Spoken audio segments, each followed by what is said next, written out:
Hi everyone and welcome to a new video. This one is around trading arbitrages in sportsbook that exists for markets like IPL trading.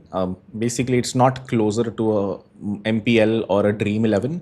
Those are some markets to trade on, sports opinions in India, जहाँ पे आप team बनाते हो वगैरह वगैरह. This is not that. There are other markets that exist where people can trade on the final outcome of the match. Is the match going to win? Is Kolkata going to win? Is Kolkata going to lose? When you do that, you are taking some risk. If you say Kolkata is going to win and Kolkata loses, you lose all of your money. You could bet 100 rupees, 1,000 rupees, or a lakh. But is there a way to make risk-free money from these markets? You might say, no, 𝗟𝗶𝗀, that sounds too good to be true. Or that sounds like a faddy scheme. But if you've heard of HFTs, that's traditionally what they've been doing for years. They're squeezing out inefficiencies from markets without taking any risk themselves. There is some level of risk, which I'll share here as well. But most of the times, it's risk-free profit. It's not a lot of profit, so you have to rinse and repeat it again and again to actually make something substantial. But it is risk-free. We'll talk through what are traditional sports books, how does betting work, or how did it used to work a few years ago? How does betting work today? Can you actually squeeze out markets, inefficiencies from these markets? Can you actually make some money doing it? I'll show you the experiment that I ran, and I was able to make a grand total of amount I will share eventually. And then we'll code the whole thing, because the way I have traded these inefficiencies until now is by clicking a few buttons. I haven't yet been very close to the systems, done it via coding. I haven't done algorithmic trading yet, which is what we'll aim to do by the end of it. I've done experiments. I know you can squeeze out profits from these markets. How do you do that? I'll show how to do that manually. Then we'll go through the process of coding it and code an ARB bot and try to see what happens when an IPL match starts, ends in the middle, and at what points can you squeeze out inefficiencies from these markets. Let's get right into it. I've created slides for this one. So we'll kick things off with sports betting arbitrage. This is section number 1. I'll just take you through what is sports betting, how does it work, and what does it mean. So sports betting basically means, let's say there is a match between Punjab and Kolkata going on right now. This is Indian traditional IPL games. This isn't a US versus Canada match. This is a Punjab versus Kolkata match. And Punjab needs 44 runs to win off 30 balls. Let's say no wickets are down. And they need 44 runs to win off of 30 balls. Who do you think is going to win? Like probability-wise, who would you bet on? Probably Punjab. 0 wickets down, 44 runs, that's a run rate of 8. Isn't too difficult to get in a T20 match with 10 wickets at your hand. So you would bet on Punjab, at least I would. So if there was a market that exists, if you had a broker that you would call, what would you tell them? कि भाई मेरे से 5 लाख रुपए ले ले, take 5 lakh rupees from me or take $5,000 from me, and if Punjab wins, give me $10,000, right? That is what you would expect. But the broker will be like, Punjab to jeetne hi wali hai, Punjab is about to win, and hence he will say, the broker will say, give me 5 lakh rupees. If Punjab wins, I'll give you 6 lakhs. You will still make a profit, but you will not double up your money. The probability of Punjab winning isn't 50% anymore, it's 80%, 90%, and hence the money that you can make is not going to be double. You will not double your money if Punjab wins. Punjab is about to win. You will make some, 1.1x, 1.2x. You'll increase your capital by 10-20% if they win. If they lose, you lose all of it. So it's not very lucrative for you to buy this anymore, because 5 lakh ka 6 lakh hi banega, and you're at the risk of losing 5 lakhs. But also, Punjab is about to win. There's a very low probability Punjab loses. So it's a bet that you have to take. It is a bet. These are traditional sports betting applications. And hence, if 2 people sit on a table, one person will put in, let's say, a capital of 20 lakhs. The other person will put in a capital of 5 lakh rupees. So there is a total of 25 lakhs in the pool. This person is betting on Punjab. This person is betting on Kolkata. Notice he only had to pay 5 lakh rupees. If Kolkata wins, he takes the pot. That's a 5x. He was able to multiply his money 5x if Kolkata wins. But there's a very low probability of Kolkata winning. Hence, he's taking this risk. On the other hand, this person is putting in 20 lakhs, which is a huge capital. But at the same time, Punjab is about to win. Hence, it's almost risk-free for him to put in 20 lakhs and squeeze out 25 lakh rupees by the end, because Punjab to jeetne hi wali hai. The score is so close to Punjab winning that it makes sense for this person to take this bet. This is just an example. The numbers might change, the probabilities might change, and but the point is, there are 2 parties that are pooling in money together, and then one of the parties taking up all the money. What money they pull in depends on the probability of the match winning. If the match hasn't yet started, it will be closer to 50% because you don't know how the match will progress. But after one inning is done, then you can predict some probability, and you can find two parties that are willing to put in some money based on the probabilities and take the whole pot when they win. If Punjab wins, that is case number one, then this was low risk, low reward for this guy. He put in 20 lakhs, Punjab was about to win. He took out 25 lakhs, that's a 25% profit. It's not an amazing profit, but it's great for, let's say the last 7-8 overs of the match. And also very risk free because very high probability that Punjab was going to win anyways. But let's say Punjab is unlucky and slowly, these wickets start to go down, Punjab loses. Then this guy makes 25 lakhs. That's a 400% on top of his 5 lakh rupees. He did a 5x of his money because he took that risk and his risk ended up playing off. That is how traditional sports betting works. You have two people who are sort of sitting on a table, pooling in money based on probabilities. Winner takes all. This is not risk-free gambling though. You can lose all of your money in this case. If Punjab wins, this guy wins, but this guy loses all of it. He was probably prepared because, Punjab was about to win. But if Kolkata wins, this guy wins huge and this guy loses 20 lakh rupees. Wasn't very lucrative for him to put in 20 lakhs or 25 lakhs, but he did. So that's the risk reward. One person will lose. This is a losing strategy in the worst case, and we're optimizing for worst case here. What we're trying to build is a risk-free strategy. Part 2. Can you ever make money risk-free from these markets? Is there any way? Is it even a 1% possibility? Can you place a bet such that you will always make money irrespective of who wins? The answer is yes. How? You need two markets. And there are many markets that exist like this. Let's take an example. If there are multiple tables running, then what might happen would be something like this. Let's say there is a table in Delhi where one person is sitting, but he's waiting for the other person. No one is coming to Delhi. And same is true for Bombay. There is one person that is sitting, but no one is coming to take the other side of the bet. These people are very anxious. They really want to bet on the Punjab versus Kolkata match, but no one is taking their bet. So this guy says, yeah, even though Punjab is winning, let's say Punjab isn't winning like this. Let's say, the match is pretty evenish right now. This person says, yeah, I'm willing to bet 6 lakh rupees. If Punjab wins, I'll make 10 lakh rupees. Fair enough. You might say, Kirat, Punjab is about to win. He should only make 7 lakhs. Yes, but let's say the match hasn't started. So this person is like, Punjab, Kolkata feels, similar-ish enough. He should have paid 5 lakhs. Ideally, if the probability is 50-50%, he should be paying 5 lakhs and doubling up if he wins, going down to 0 if it loses. But the market is so empty right now. There is no liquidity in the market. There is no one sitting on the other side. So he's like, Acha, 5 lakh wali bet koi nahi le raha. Is anyone willing to take 6 lakh wala bet? I'll bet 6 lakhs. You put 4 lakhs. If I win, I take 10. If you win, you take 10. You'll take much more. You'll only have to put 4 lakhs. So such table exists in Delhi. And a similar table exists in Mumbai. This person says, okay, I'm willing to bet 6 lakhs on Kolkata. No one is coming to my table. So you just put 4 lakhs the other party. And I will make 10 lakhs. If you win, you will make 10 lakhs. Your 4 will go to 10. My 6 will go to 10. So please come sit on this table, bet with me. There are two people willing to take these bets. But unfortunately, there isn't enough liquidity in Mumbai. There isn't enough liquidity in Delhi. No one is sitting on the other side of the table. And hence, this market is very inefficient. It's inefficient for a different reason. But it is not very liquid is the better way to say it. Ye banda baitha hai order dene ko, no one else is picking their order. Do you see some problem in these orders? There is one person sitting here. He's saying, I will put 6 lakhs. If I win, I want to make 10 lakhs on Kolkata. Same thing here. I will put 6 lakhs. I want to make 10 lakhs on Punjab. If these people met in person, agar ye actual mein milte, so if the broker did not exist in the middle, they would have said, yaar, main 6 lakh lagane ko tayar hu, tu bhi 6 lakh lagane ko tayar hai. Let's increase the pot to 12 lakhs. They would have said, yaar, you are willing to bet 6 lakhs. You are willing to bet 6 lakhs. The pot should be 12 lakh rupees, not 10 lakhs. Or they would have said, I'll also bet 5 lakhs. You also bet 5 lakhs. Pot will be 10 lakhs. So this is the inefficiency I was talking about. There are inefficiencies that exist in these markets. And when they exist, comes the guy in the middle, guy doing the arbitrage. So rather than me going to Bombay or Delhi, I'm in both the places somehow. And I say, yeah, I will take your this side of the bet. I will take your this side of the bet. So I put up 8 lakh rupees. I put up 4 lakh rupees over here. I put up 4 lakh rupees over here.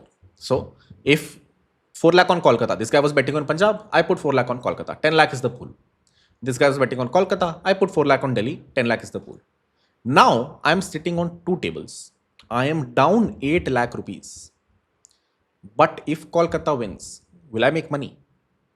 If Delhi wins, will I make money? Let's see. Do you understand the final table configuration? Person number 1 in Delhi says 6 lakhs dalunga, 10 lakhs nikalunga if Punjab wins. Person number 2 sitting in the air, sitting in both the places, says, okay, I will take the other side of this bet. I will put in 4 lakh rupees. If Kolkata wins, I will take 10 lakhs. If Punjab wins, I will lose everything. This person is sitting on the other table also. He's saying, if Delhi wins, I will convert my 4 lakh to 10 lakhs. If Kolkata wins, then of course, you take the 6 lakhs, sir. You are taking such a ballsy bet of betting on Kolkata. What happens if Delhi wins? If Punjab wins? This guy made 10 lakhs. I lost on this table, unfortunately, because I was betting on Kolkata. My guy made 10 lakhs. I made 0 over here. But what did I make over here? I made 10 over here because I had taken the opposite side of the bet over here.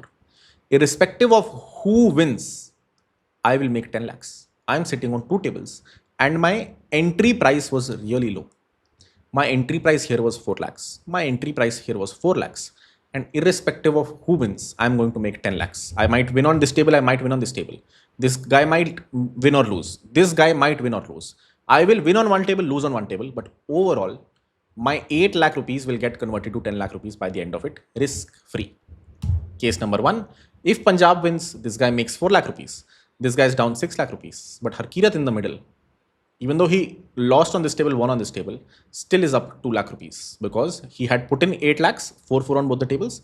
He made 10 lakhs from this specific table. इस table पे मैंने 4 डाला था, इसने 6 डाला था. I had put in 4 lakhs, he had put in 6 lakhs. The combined pool I took over here. Even though I lost 4 over here, I won 6 over here. I made 2 lakh rupees. What happens if Kolkata wins? This guy is down 6 lakh rupees. This guy is up 4 lakh rupees. I still make 2 lakh rupees because now I won on this table. Irrespective of which table I win on, I will make 10 lakhs. I only put in 8 lakhs. Hence, I have a profit of 2 lakh rupees. What is this called? This is called arbitraging. If there are two markets that exist where the price difference, where there is inefficiency, not price difference, but there is inefficiency. What does inefficiency mean? Okay, there is a bet that should have happened directly between these two guys at a much better price for them. This guy was willing to put 6 for 10. This guy was willing to put 6 for 10. If they met in person, they would have negotiated a better deal. They would have said 5-5 ही डालते हैं, let's decrease our risk. Or they would have said 12-12 कर लेते हैं, let's increase our final outcome. Since they were not able to meet, came someone in the middle to squeeze out this inefficiency and make the extra 2 lakhs himself. Ideally, that 2 lakhs should be shared amongst these guys. Either they should decrease their capital or they should increase the final outcome. That 2 lakh rupees that should have been between these two, since they don't know each other and they are desperate for this offer, they took my offer and I made the risk-free return in the middle. That's how arbitraging works in the real world. But unfortunately, I am a human. I can't sit on two tables like this. And anyways, this is not the best strategy to do because there are people involved and, you don't know at a microsecond who is betting what. And hence, even though this is a great strategy on paper, you can't really execute it because there's a lot of people management involved. Market makers make money in both of these cases. I am the market maker. Why am I the market maker? Because I'm making the market. The market was illiquid before I came. This guy was sitting, no one was taking his bet. This guy was sitting, no one was taking his bet. I came and I made the market. I sat on both the tables. एक पैर यहाँ, एक पैर यहाँ, बीच में देख रहे हो आप. And I was able to squeeze the inefficiency out of this. This relies on the assumption that traders are not aware of all the markets. तो इसमें एक बहुत बड़ी assumption है कि these guys can't talk to each other directly. If they could talk to each other, they would of course negotiate a better deal amongst themselves. Since they weren't, I had just the extra knowledge of two tables existing. I sat on both of them, made some money in the middle. Cool. But of course, you don't want to do this offline. Hence, you will do this online. So before we get into doing this online, it's very easy to understand how offline, betting would work. Online is a little tricky. Let's understand how online brokers work. How can you place similar bets on an online platform? All right. How does similar betting happen in the online phase? How should you do this? You should probably not deal with physical human beings when you're trying to bet on, a market like this. You should bet online. But how does online gambling work? What technical jargon do you need to know when you're trying to place these bets, when you're trying to bet on Punjab or Kolkata? And where does that happen? The answer is using something called sports books or order books. They're a slightly new concept in India right now, but have been running in the US for Super Bowl, or you might have seen a bunch of horse gambling that happens. Over there, you do something very close to what a stock market does, which is you create something called order books, or in this case, they're called sports books. One such platform that exists in India that lets you trade based on these order books is called Probo. Probo is not for just cricket based trading. You can trade on other things as well here. For example, you can trade on something like, will Narendra Modi win the next election? So a similar market will exist. You can bet your money. If Narendra Modi wins, then you make double up your money, or whatever. If he loses, you lose your money. So many such markets exist. We are niching down on just one such market, which is IPL or cricket matches. How do they work? So IPL is currently, I don't know, disabled or something, or not happening. And hence, I found a different market for European cricket series. I would assume this is an IPL of Europe. Over there is this match between 𝗟𝗚 to win against the match against this other company. So the market says, okay, is 𝗟𝗚, this team, going to win or not? And right below, you see an order book. This order book is a bunch of open orders. I repeat, it's similar to something like this. When these two people were sitting with some orders on the table, you could think of this like an order book. These are open orders, which means someone is willing to take that bet, but no one has taken it yet. In this case, these two orders existed on the order book until I came in the middle and took the other side of the bet. So when people are willing to place a bet, but no one else has taken that bet shows up on this order book. So when you see this page, what it means is, okay, 𝗟𝗚, the very first team, if you think like they will win, you can buy their stock for 7.5 rupees. And if they win, it goes up to 10 rupees.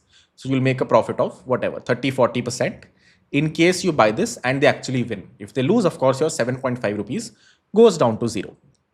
On the other side, there is another order book which says if you buy, you can buy the other team ka winning stock for 3 rupees. So you only have to give 3 rupees. It will go up to 10 rupees if the Malmo team wins. So as you can see, it's basically both the orders available. Just like we had two tables over there, we have two order books over here. Why an order book? Because multiple people want to trade, not just one. And hence you can see at 7.5 rupees, there are 336 orders available, which means let's say 20 people are, some people have 20 quantities that they're willing to take the other side of. Some people have 40 quantities, some people have 10 quantities, some people have 1 quantity. मिला के 336 stocks available हैं, 336 stocks are available to be purchased at this price. So if you feel like 𝗟𝗚 is going to win, you can actually bet 7.5 rupees into 336. And if they win, you will make 10 into 336. That's 33,000 rupees, right? 33,600 rupees. If they lose, then your 7.5 into 336 goes down to 0. That is what this order book means. Whenever you see a book like this, and this is not a sports specific thing, it appears in exchanges as well. Like whenever you're trading on 𝗟𝗚 or any other, exchange, you can clearly see order books over there, and they mean the same thing. If this stock is willing to be bought at a certain price, willing to be sold at a certain price. This thing that you see over here, when you go to backpack.exchange/trade/sol_USDC, this thing is the order book of the backpack exchange. And similarly, this thing is the order book of this specific market, which is, will this team win against this team? You can, if you feel like you want to gamble, you can spend 7.5 into 336 or 7.5 into 2, depends on how much money you want to bet. But as many stocks you can take. And there is someone sitting on the other side that is sitting on the order book, taking the other end of this specific deal. How does that person come? How can you become a market maker is a different question. We're not going there. Okay, how are these stocks here in the first place? Who is market making? Today, we're not going to market make. We're going to arbitrage. So we'll never sit on the order book. We'll simply, squeeze things off the order book. We'll make the order book less liquid. We'll take orders from the order book. We are not going to make orders on the order book. And hence, we don't have to worry about how these people are deciding if 7.5 is the right price for this stock, 3 is the right price for this stock. Somehow it has been decided for us, and we are just going to pick some orders from here and hopefully make a risk-free profit. Question number 1, standard, curveball question for you. Notice it says 7.5 over here, which means I can buy the Ariana stock for 7.5 rupees, one stock. It says 3 over here, which means I can buy the Malmo stock for 3 rupees. If this was 1 rupee, is there a way to make risk-free profit? It isn't 1 rupee. No one is selling the Malma stock for 1 rupees. But if it was, as you can see, some is available for 5, 4.54, 3.53. If some was available for 2 and some was available for 1, was there a way for you to make risk-free money here itself? If it was available for 1, you could have bought 1 stock of Malma for 1 rupees, 1 stock of Ariana Kif for 7.5 rupees. You would have spent 8.5 rupees and you would have 1 stock of this guy, 1 stock of this guy. Irrespective of which team wins, आप 10 रुपये बनाओगे ही. You will make 10 rupees irrespective of which team wins. If the sum of this top number over here and this top number here is less than 10, if it is less than 10, that means you can just buy 1 stock of each for some money less than 10. Then eventually either this will go to 10, this will go to 0, or this will go to 10, this will go to 0. Either way you will make money. So you will always notice on Probo, the sum of the top price over here and top price over here is 10.5 or more. It is never 10 or less than 10. If it is 10, then it doesn't make sense for those orders to be here. Someone can pick both of them and, not make any profit, not make any loss. It's just those orders should get matched amongst themselves. But if you don't understand this part, long story short, you can make risk-free money on Probo. If the order book looks like this, ki yahan pe one is available for 7.5 rupees, one is available for 1 rupees, or this is available for 3, but this is available for 6. How? You will buy 1 stock of this for 6 rupees, 1 stock of this for 3 rupees. You spent 9 rupees and you have 1 stock of Ariana, 1 stock of Malmo. Irrespective of which team wins, uska stock 10 pe chala jayega. Eventually 1 stock goes to 100, 1 stock goes to 0. 1 stock will reach the price of 10 rupees, 1 stock will reach the price of 0 when the game actually ends and the final outcome is out. And if you have 1 stock of both of them, you are delta neutral. You have spent 9 rupees, you are going to make 10 rupees no matter what. क्योंकि एक तो जीतेगी ही, एक हारेगी ही. Cool. So can you make internally money here risk free? Yes. Do you ever see that on Probo? No, because Probo is itself orchestrating everything, right? If someone comes and places an order of 1, they'll just match it here somehow. We can share later how that happens. But long story short, you can't from these 2 markets, these 2 order books, squeeze out any profits. So how do you squeeze out profits from sportsbook like this, like these? To recap, you can go to probo.in. You can see many markets over there for, speculating on cryptocurrencies, speculating on politics, speculating on sports. This is one such sports market that exists. Every market will have an order book. The order book clearly states that 7.5 rupees pe these many stocks are available. How are they available? We are not worried about. 3 rupees mein itne sare stocks of the other side are available. The other side being Malmo winning. You can buy any one of these stocks based on whoever you think is going to win. And if they win, the payout is 10 rupees if you win. If they lose, of course, then your 7.5 rupees becomes 0. You can place the order over here. You can decide the price you want to buy it at, which in this case would be 7.5 pe available hai, to main 7.5 pe kharidunga. I would put 7.5 over here and the quantity that I want to buy. Do I want to buy 1 stock or 20 stocks or 100 stocks or 250 stocks? This is the other side. If I feel like Malmo is going to win, I will only spend 3 rupees. I can click on no over here, this tab. I can select 3 rupees over here as the price. I can buy if I want 17,000 quantity, if I want 2 quantity, if I want 100 quantity, based on how much money I want to bet. If I want to bet 100 rupees, then I'll buy 33 stocks of this because 3 into 33 is 99. So I'll select 33 over here, 3 as the price, click on place order, 100 rupees will be debited. If they win, then my 3 rupees becomes 10 rupees, so I get like a 3.5x. So my 100 rupees becomes 350 rupees. But if I lose, my 100 rupees goes down to 0. Cool. That is how you would place orders here with risk. With the risk being the price may dip, as in, this specific team might end up losing, your 3 rupees goes down to 0. But what if there is another market that exists? Here is another website called Polymarket, which also has similarly available markets. There is a match between Lucknow and Bangalore, and here you can see the order book says, forget the niche wali order book for now. This is a little complicated. Focus just on the upper wali order book. This is called asks, which means people are asking for 47 cents to buy one stock of this. Now, one very big thing here, polymarket exists in US dollar terms and Probo exists in INR terms. So the currency is different, but the logic is same. Here, you have to spend 7.5 rupees. If you win, you make 10 rupees. Just like here, you had to spend 6 lakh rupees. And if you win, you make 10 lakh rupees. 6 lakh rupees, you make 10 lakh rupees. 4 lakh rupees, you make 10 lakh rupees. 4 lakh rupees you spend, you may make 10 lakh rupees. Similarly here, in Probo, you have to spend 7.5 to make 10 rupees if they win. 3.3 rupees to make 10 rupees if they win. And here is another market on polymarket where you can go click on trade and you will see a bunch of markets like these, Lucknow versus Bangalore. You will also see the asks, which means what is someone asking to be paid for this. Okay, ये stock कितने में बिक रहा है? You can buy it for 47 cents right now, at least $210 worth of. If you have $200, that's whatever 16,000-17,000 rupees. You can buy it at 47 cents. If they win, it goes up to $1. If they lose, you go down to $0. So very similar market over here, a number between 1 and 100 that you can buy it for. And if they win, it goes up to $1. If they lose, it goes down to $0. Question is there usually a arb between these two markets? That's what we're optimizing for, right? Is there some way possible I can buy one stock over here, I can buy one stock over here and get a delta neutral position with some profit? That is exactly what we did a while back. We were sitting on two different markets, one market in Delhi, one market in Bombay.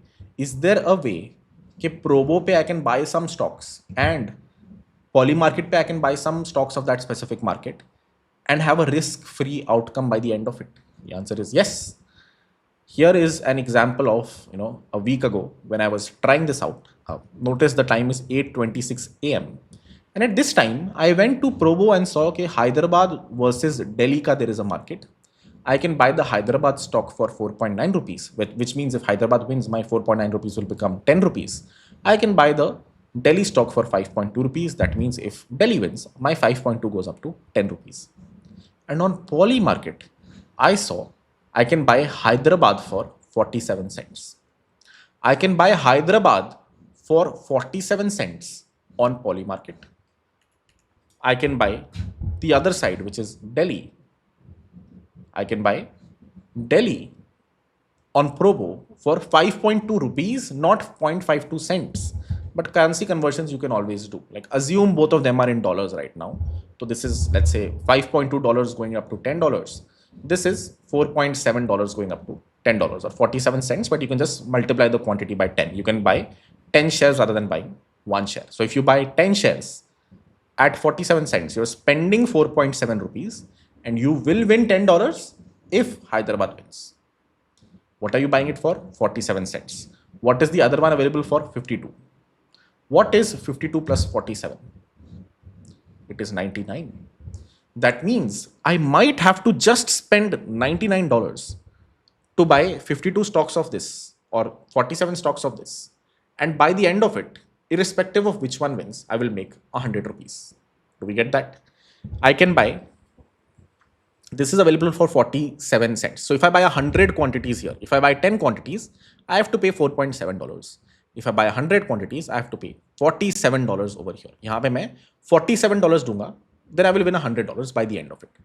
Same is true here. If I pay $52, of course I have to select the right quantity to make sure the INR is converted to dollars. But if I do buy $52 worth, I will win $100 if Delhi wins. So if Hyderabad wins, I will win over here. If Delhi wins, I will win over here. Either way, I will win $100 and I only have to spend $52 over here, $47 over here. If you add 52 plus 47, that is $99. If I am able to place this trade, I will be able to spend $99. I will be able to get out $100. So at a capital of $99, I will make $1 as a profit, which honestly isn't super lucrative because there is a lot of platform risk that comes with it. If I'm putting $100 in two different places, what if Probo goes down? What if polymarket stops withdrawals or something? Then my money is lost. And you will actually make substantial money here if you're putting $100,000. Then jaake you will make $1,000 of 1% profit, right? So if the ARB is so small, if the ARB is just 1%, if 52 is over here, 47 is over here, if you add them up, that's 99. That's like 1% ARB that you're getting right now, which means this market is not, one of these markets isn't liquid. or both of them isn't liquid, you could say that. But ideally, someone who wants to buy the Hyderabad stock shouldn't buy it from Probo. Here it's available for 4.9. Here it's available for 4.7 or 47. So whoever wants to buy should come to polymarket and buy. Just like the Delhi person and the Mumbai person should have met in person and done a deal, but they don't know each other. Similarly, people don't know of both of these platforms. That is why people are coming here and buying it for 49 rupees. All they had to do was not come over here, come to polymarket and got it for 47 cents. So उनके 2 रुपए बच जाते. If they eventually win 100 rupees, they only would have had to spend 47 to place that bet. Versus over here, they will have to spend 49. That is how you can see, there is a arb in this market. This isn't the most efficient market to buy the Hyderabad stock from. If you want to buy the Hyderabad stock, you should not buy it for 49 here. You should buy it for 47 over here. That is exactly what we will exploit. So as you can see, at 8:24, I placed an order here. At 8:26, I placed an order here to buy Delhi from Probo and Hyderabad from polymarket. Let's look at the exact quantities that I bought, because this was very confusing. Because here the quantities are, so the currency is INR, 5.2 rupees. Here the currency is cents, which means eventually dollars. So when I was buying one quantity here, I was spending 47 cents. When I was buying one quantity here, I was spending 5.2 rupees. So I had to buy 70 quantities to get an equivalent number over here or something like that, right? वो math इतनी confusing थी, मेरा दिमाग खराब हो गया. Because the currencies are different. If the currencies were same, it would have been very simple for me. I would have selected 100 as the quantity over here. I would have selected 100 as the quantity over here. Now I have 100 stocks of both. Whoever wins, I will make $100, irrespective of who wins. That will not be true if, I do some wrong math over here and I buy the different quantities, the wrong quantities. I had to optimize the quantity number very heavily because both of these don't exist in the same currency. Same currency में होते तो बहुत simple होता. नहीं समझ आया तो अभी समझा देता हूँ. How did I trade? So these were the orders that I placed. On polymarket, I bought one for 46 and suddenly the ARB actually went up to 2%. I bought it for 47 pehle and then it was available for 46. So literally the ARB went up from 1% to 2%, some minutes after I bought. So I bought this also. I bought $117 for 47 cents for Sunriser Hyderabad. I bought $48 worth of, which means 106 quantities for 46 cents of Hyderabad again. So I two orders place kiye, one for 47 cents where I bought 250 quantities, one for 46 cents when I bought 106 quantities. So I have spent $106 in one market over here, just how I had put 4 lakh rupees in the Delhi market. Then on the other side, in this other market, I placed a few orders because you can only on-ramp 5,000 at a time over here. So slowly I on-ramp. And I spent around $178. This is assuming some, dollar price of 85 rupees, which is a challenge. I'll come to that later why that's a challenge. But assuming the dollar price was 85, I spent $178 over here. You might ask, Kirat, why did you spend more over here, less over here? Same nahi hona chahiye. The answer is same nahi hona chahiye. If the price over here is less, then I want the same quantity to be bought on both the sides. I don't want the same price to be spent from my pocket. मुझे same quantity खरीदनी है. So if the currency was the same, and here something was available for 10 and something was available for 90, I would have spent 900 rupees over here, spend only 100 rupees here to make sure 10 quantity दोनों की मिल गई. Now, irrespective of who wins, I'm going to reach 100 rupees by the end of it. Same thing is true over here. Okay, I don't have to make sure that I'm spending equal amount of money. Where it's available for cheaper, I'll spend less money. Where it's available for more, I will spend more money. But the quantities that I'm buying should be similar. The final outcome should be similar. The final paisa jo money, irrespective of this wins or this wins, should be the same. That is what you need to optimize for. That's very easy to do if the currency is the same. Since the currency is different over here, I was doing a bunch of calculator math and assuming a dollar price to figure out कि अच्छा यहाँ तो इतने का खरीद लिया, यहाँ कितने का खरीदूँ. So slowly I was buying for whatever. Eventually, I think ये ऊपर से नीचे. I first bought this, then this, then this, then this, and then eventually bought more to realize कि अच्छा this is the final investment that I need to make. So I'm completely delta neutral by the end of it. Some numbers I've put over here. I was hoping यार अब तो I'm delta neutral, I will make money no matter who wins. But that was not true by the end of it because of the currency math that I did that was wrong. So let's see what the final outcome would have been. This is the money that I spent, $166 over here to buy some 106 plus 250 quantities. That means if they win, I would have made 250 plus 106. That's $356. If they lost, then I would have made zero over here, but I would have made a similar number over here around $356. So I've put close to $340. यहाँ पे देखा जाए तो, if you add these two up, it's closer to some 338, 335 number, something like that. But irrespective of where I won, I would have made $340. So profit तो मेरा पक्का ही होना था, because there was an arb of 1% that existed. Whenever I was buying this for 5.2, I was buying this for either 47 or 46. मैंने 47 पे भी खरीदा है, मैंने 46 पे भी खरीदा है. The other side was available for 52. If you add them up, it's 98 or 99. There was always some profit left for me to squeeze by the end. If Hyderabad won, यहाँ पे I had bet for Sunrise Hyderabad. यहाँ पे I had bet for the other party. If Hyderabad won, I would have lost all the money over here, but I would have made money over here. I had 106 plus 250 quantities, that is 356 हुआ ना ये. 356. I would have made 356. I don't know how I did this math. I did this math assuming this was 47, but this wasn't 47. This was 46 that I bought it for. I actually would have made 356. That means my net profit would have been some $12. I repeat, if Hyderabad would have won on a capital of $350, I would have made $12. Might sound insignificant, like a really small number, but I can always make the numbers bigger, right? I can always bet more money here, buy more quantities, as long as the arb exists. The arb will stop to exist at some point. If you were buying $47 pay or 47 cents pay here, you could at max spend $390. Uske baad, the price would have gone up to 48 cents. Then the arb wouldn't have existed. The arb only exists for a certain price. There are only certain quantities that you can buy. In my case, I bought 250 quantities for 47 first, 106 quantities for 46 first. Then, so if Hyderabad won, I would have made 356 वैसे. I assume this to be 47, hence the number is smaller. I would have made $12. Assume this was 47, the market, the arb wasn't as big. Still, I would have made $9. Now, I was doing a bunch of opening a calculator on Google and figuring out what quantities I should buy. This needs to be very precise because there's just a 1% arb. अगर गलती से even 1% less you buy over here, if the number of quantities are not same on the other side, then your arb goes away. So you have to be very precise and make sure the final quantities bought on both the sides are the same. Hence, irrespective of which team wins, you make the same amount, which is a little bit more than what you invested. That was not true over here. Over here, I made a humongous profit. Not humongous, but like a big profit compared to what I should have made. I should have made 1%. I'm putting in 166 plus 178. That's $33, $34. I should have made 2%. So in the best case, if I've bought some quantities here for a 2% arb, I should have made $7, $8. I ended up making $12. As soon as I saw this number, I realized I probably would have lost money on the other side, and that was true. If galti se Delhi ended up winning, if Delhi won, then I would have lost $166 here. I unfortunately only would have made $342 over here.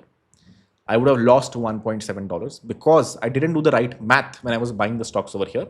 I should have bought a little bit more of these stocks. That way, this profit should have also been $3 or $4. This profit should also would have been $3 or $4. Since I bought the wrong quantities on both the exchanges, and there is only a 1% arb that exists, even if you miss the quantities a little bit, on one side you'll make more profit. It went from $6 to $9. On the other side, there was no profit. There was actually loss.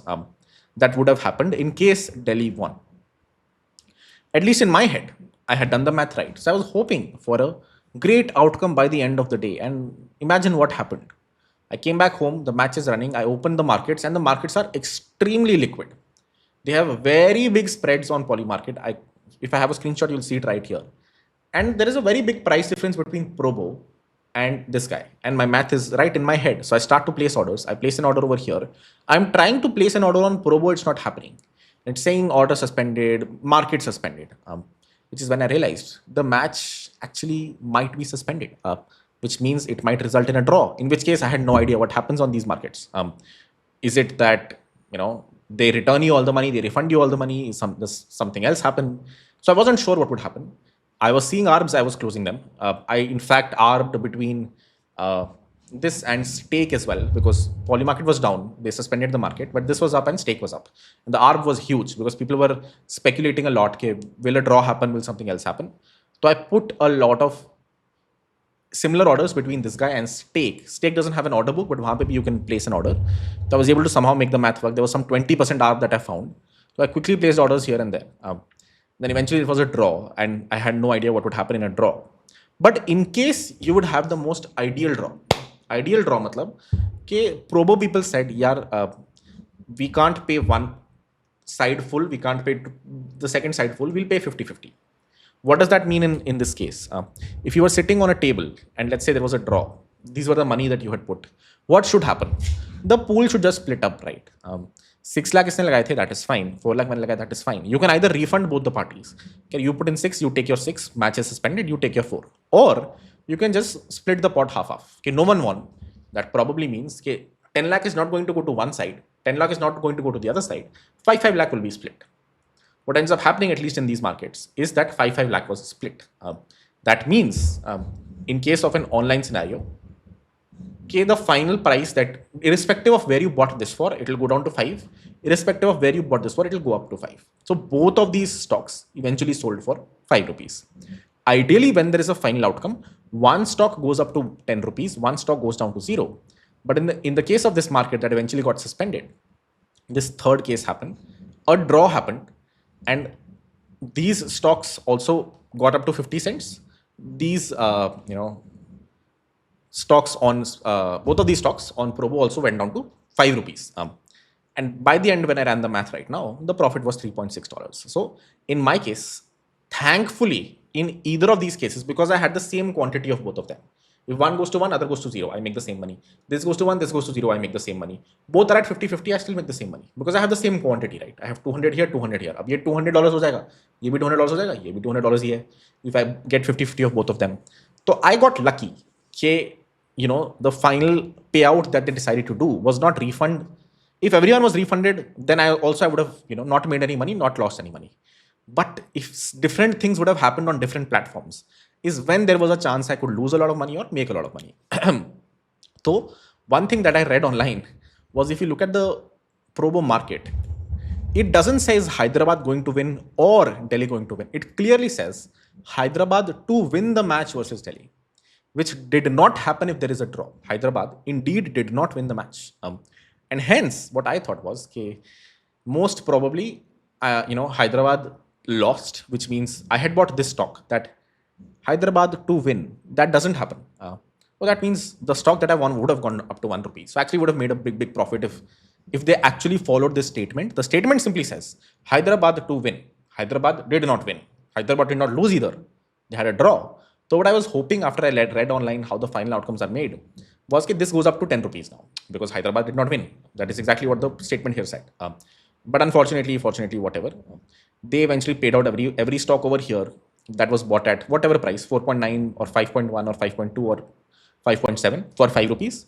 Some people made money, some people lost money. We still made profit because we were squeezing out that inefficiency. We were squeezing out this inefficiency. We bought X number of stocks for 52 rupees, X number of stocks for 47 rupees. They both went to 50. So 47 went up to 50, 52 went down to 50. But 47 से 50 आने में I made 3 rupees, 52 से नीचे आने में I made 2 rupees, or I lost 2 rupees. In the end, I still ended up making 1 rupee or like 1% ARP. That is why, if you look at the final money that I made, in case of the draw, which indeed happened, is exactly close to like 1% of the money that I put in. I put in $166 plus $178, so that's some $330, $340. Uska 1% is exactly what I made, which is $3.6. Now you might say here that it is not lucrative. And the answer is yes and no. It is lucrative in the sense that it's free money. If you have a bot running somewhere that is printing this $3, then $5, then $10, it is lucrative. It is not lucrative because of a few things. There is platform risk, which means if one of these platforms goes down or gets hacked, then Sida my $166 goes away, which is nothing, which is like a lot of money compared to the final profit that I'm making. So at a 1% ARP, this isn't super lucrative. This is lucrative at a 10% ARP. Or this is lucrative if these markets are running every 5 seconds, every 2 minutes, because even with a 1% edge, if a market is running every 2 minutes, you're making 1% every 2 minutes, you will make significant money. But if there is just one match that is happening every day, then it is not super lucrative for you to bet over here and make money over a span of 30 days of 30% on such a high capital, which is not even, it is risk free, but at the same time if things like these happen, okay, the match gets suspended and you're in a risky scenario in that case, some market might behave a certain way, the other market might behave a certain way, then you're sort of screwed, which is exactly what I thought would happen, but did not happen for me, thankfully. So those are the risks that exist. What are the use case of this, of doing ARBs like these? 1% every day isn't super lucrative. To some it might be, to some it might not be. Considering the platform risk, it is actually not super lucrative. You're keeping, to make $1,000, you'll have to put in $100,000 in these, or $50,000 in both of these platforms, or 40 lakhs on Probo, $50,000 on Polymarket. And if the platform goes down, it wasn't worth, $1,000 to put $50,000 at risk. So that's one reason it's not lucrative. That's why you'll see HFTs not come over here. One very big reason other than that is there is 28% gambling tax. So as soon as you deposit money, you have to pay 28%. Thankfully, these platforms give you promotional discounts. So they sort of fill up that money for you in the hopes of you eventually losing money, or they're just burning cash, I don't know. But right now, if you deposit on Probo, they'll give you some 28% of promotional that discount or benefit. So your 28% will go to the government. At the same time, they'll fill that hole for you. So that is not a problem right now because the GST is only on deposits and withdrawals. But if the GST gets added to every trade, that becomes a really big problem. That's exactly what happens in crypto right now. Crypto in every trade, there is 1% that you have to pay to the government. You can claim it back. It's TDS. It's not GST, it's TDS. But still, it eats up your working capital so much. Okay, for a 0.1% profit, which is what a lot of times you'll make in HFTs. You'll make 0.1% profit over a really long time, over a lot of trades, so that will become substantial. But if every time you're making 0.1%, you're giving 1% to the government. So if you're making 1,000 rupees, you're giving 10,000 rupees to the government, that you can claim at end of year, but it's eating up your working capital too much. That's where it becomes a problem. That's why you'll not find a lot of liquidity on Indian exchanges because market makers don't want to trade on Indian exchanges. Here is a third use case. That was amazing when I thought of it. So a lot of people want to move their money out of India for whatever reason. Dollar is increasing, whatever. It's not very easy to do. If you want to send out $100,000 or 80 lakh rupees out of India, you have to first pay 20% TDS. Again, you can claim it back end of year. But the prices that you get aren't the best. The bank regulation being stuck, there's also a limit. You can only send $125,000 a year out unless you're giving it out for education loans. So there are heavy capital restrictions. They exist for a good reason. We respect the government. They probably exist for a great reason. But one very weird, slightly risky use case that I found was, Polymarket is a US dollar market. Probo is an Indian market. You can put $40,000 in Probo. You can put $500 in Polymarket. And if there's a market that for a fact, is going to go on one side. If 𝗟𝗶ሔር Punjab is going to win, there is 95% probability of one, 5% probability of the other. You can put a big bet over here, big bet over here. You will lose on Probo. You'll lose on Probo. You will make money on Polymarket. It will be a delta neutral position. And you basically ended up paying Probo to fill your Polymarket wallet. That way, you spent 40,000 rupees on Probo to make $500 on Polymarket, which means you were able to move your money out of India. Get that? It's not legal for sure, but it's a very weird way to, because there is a market that exists that is liquid enough for you to create a delta neutral position. Of course, this could go in the other side as well. You might lose your US dollars and you get 80,000 rupees in your Probo, so you have more INR. That is why I said you should only do this if you know for a fact that 𝗟𝗋 Punjab is going to win. There's only 10% probability of them losing. Then place this bet on both the places and you will see, your 40,000 rupees in Probo go down to zero. But your $500 in Polymarket go up to $1,000, you were able to move 40,000 rupees from India to the US. Beautiful. Just a weird use case that I thought of. Not that I'm doing it or not that I recommend it. It's probably illegal, as I said. And you in the first place, you need to have $500 to put in Polymarket, which some of you might have, some of you might not have. But if you have like 1 CR, you have to move out of the country. All you need is 10 IPL matches. Only risk being if the other side happens, you end up losing. And then of course, your Probo balance will go up. So you have more INR and less US dollars, which, not the worst thing in the world. Cool, guys. We are going to code this now. As I said, I have done this manually. So the screenshots that you saw, in fact, I have a full 1 hour video when I was placing these orders, was by pressing a few buttons over here. And unfortunately, these ARBs don't exist for a really long time. You can't do this manually. You have to do this in an automated fashion. And hence, we are going to do the same. We are going to create call it an ARB bot or a trading bot that is going to listen to both of these markets on Polymarket and Probo, get the price feed from both of them, get the order books from both of them. If it ever feels like there is an ARB, it will immediately place orders in both the places and try to, stack up these stocks.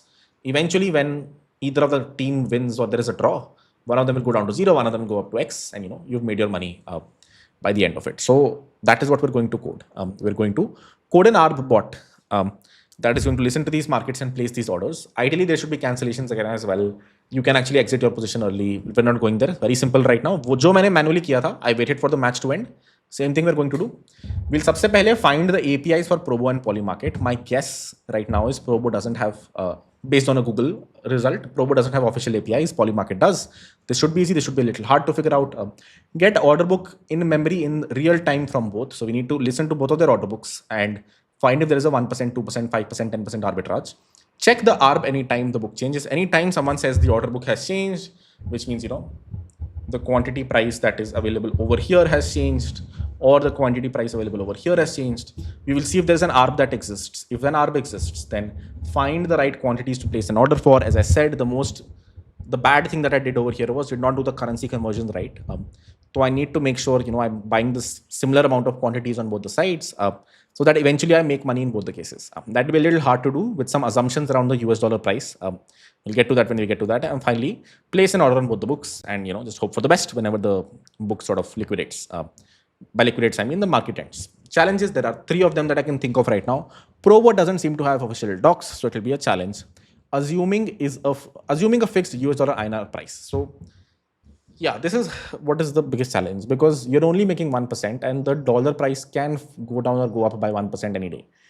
So if you're not factoring in for that, you might make 1%, but if US dollar falls down for 1% the same day, then you're screwed. Your profit sort of goes away.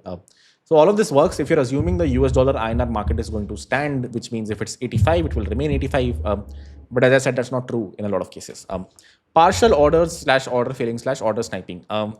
Yeah, so this is generally true not just for these markets, but what if you were able to place an order on one side, but it failed on the other side, or someone else sniped that order from the other side. Now you've placed an order on one side, you have to sort of undo that order, which will basically take away your 1%, 2% that you were thinking of making.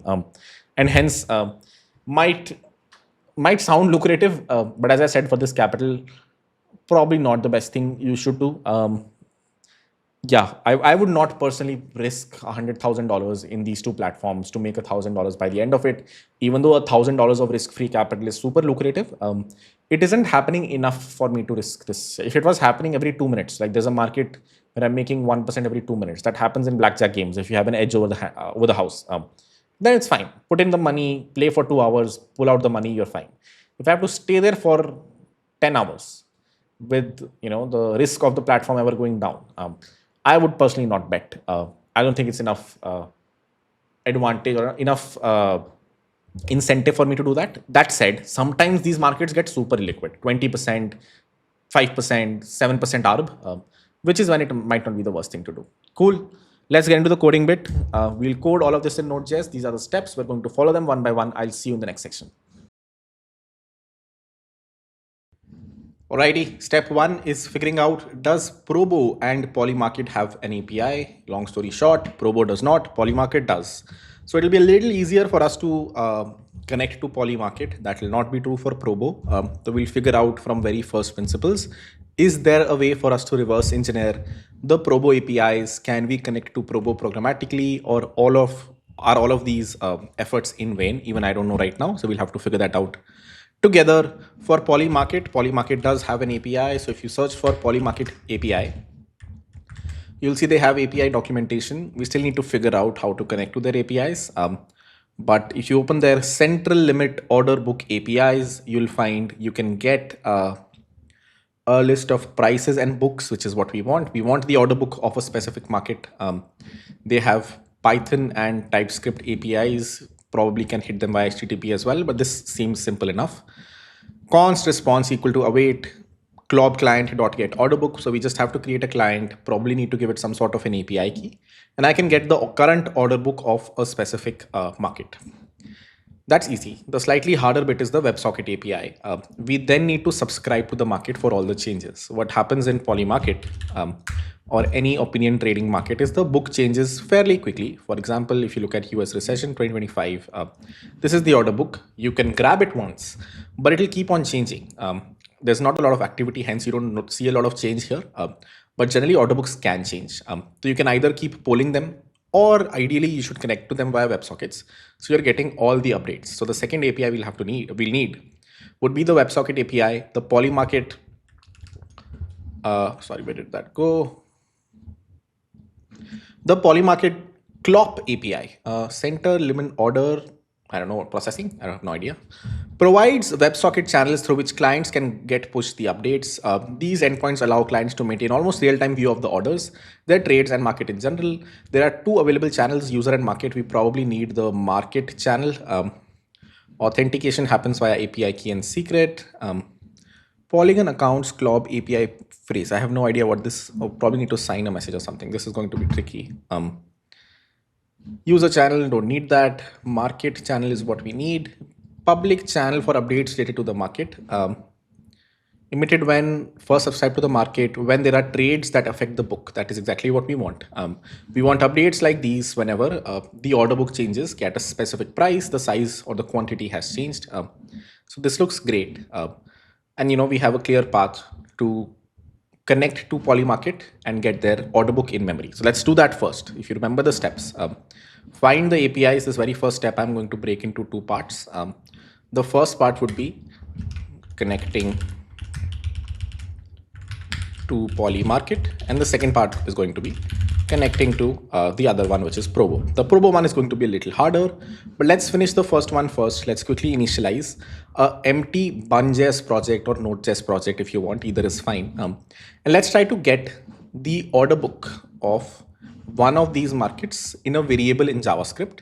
Let's see if we can subscribe to live updates as well. If we're able to do that, then step one is done. Then we're able to read the order book for polymarket. The same thing we need to do for Probo. Then we just need to find if there is an arbitrage and place orders in case there is one. Simple enough. Let's kick things off with connecting to polymarket next. Let's initialize an empty bun project. So cd projects mkdir arbot cd arbot bun init. That should initialize an empty bun.js project. Let me open the project in Cursor and then we can go from there. Index.ts, let me add their JavaScript SDK. So I want to do a bun add and let's look at what their JavaScript SDK is called. Introduction, API, security fee deployment.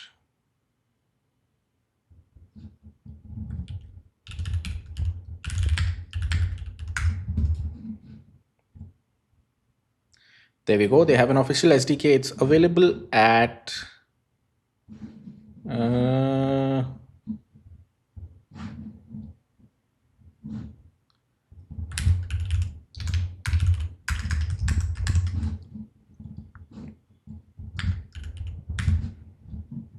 we go. Polymarket/SDK. So bun add polymarket/SDK. Maybe it's just polymarket. Oh, add polymarket/SDK. That makes sense. Bun, add this thing. This looks like a different unofficial SDK. Maybe I probably don't want to use that. Or does it? Hold on. Token union. Yeah, it looks like the, oh, oopsie daisy. It is the official one. Were we able to install it? Let's see. While that is happening, let's open the polymarket API docs again. Let's see, how do you connect to it? Clients, that's the TypeScript client. Oh, this is what we wanted. My bad. API URL. Yeah, I don't love this. This TypeScript client for the polymarket club. Signer equal to this thing. The problem now is that sign must be approved by the CTFE exchange contract.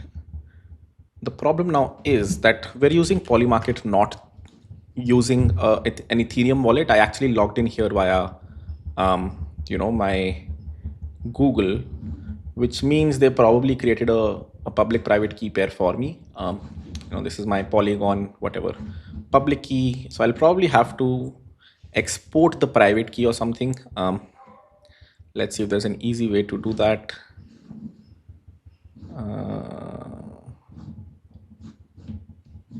Because I need the private key over here. Host, signer, yeah, you need the Ethereum private key.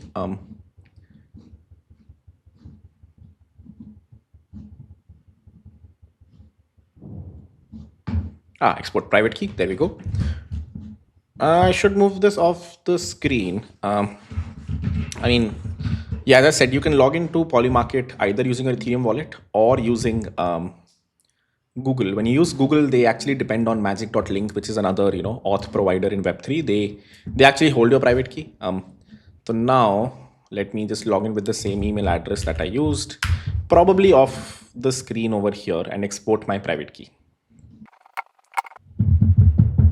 So they are, I'm unsure if they are, at least the final orders are placed on chain. I don't think that happens. I could be wrong. We can actually look at the contract, my Polygon address. And as you can see, there are no transactions here.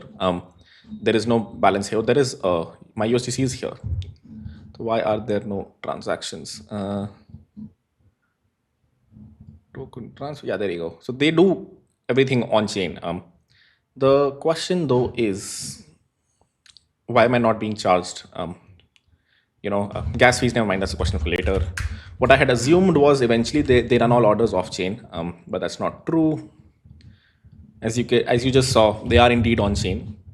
And I was able to export my private key over here. I've copied it. I can show you what it looks like. I just went through I logged into magic.link with the same URL or email that I've used over here. This is the public key that they've created for me using magic.link. Magic.link is a service where, companies like Polymarket can use them to offload private key generation to someone else. It's private key as a service. Another company that does the same thing is called 𝗟𝗶히. 𝗟𝗶hy and MagicLink let companies like Polymarket offload private key generation so that normal people like you and I can log in via Google to Polymarket. We don't need an Ethereum wallet to log into Polymarket. Okay? I've revealed it. I've copied the private key. I'm not going to share it with you guys because as you saw, it holds $685 of USDC. If I share it with you, you guys will be able to pull that money out. So let me now go back to cursor and paste the private key .env file. Private underscore key equal to, I'm not going to share it with anyone. Pasted, closed.env and back over here. So now I have access to the Ethereum private key over here. So const eth underscore private underscore key equal to process.n1 private underscore key. Cool. If there is no eth private key, we should throw an error. That's perfect. I've been able to export my private key. Now let's look at the docs that they had. Host equal to 𝗟𝗶 API URL. I would assume this defaults to something, so I don't have to put a host over here. API credentials requires key. So I need to create an API key and API secret somewhere here. Let's go to settings, profile, API key, Probo API key. Oh, not Probo, my bad, Polymarket. Yeah, that's what we want.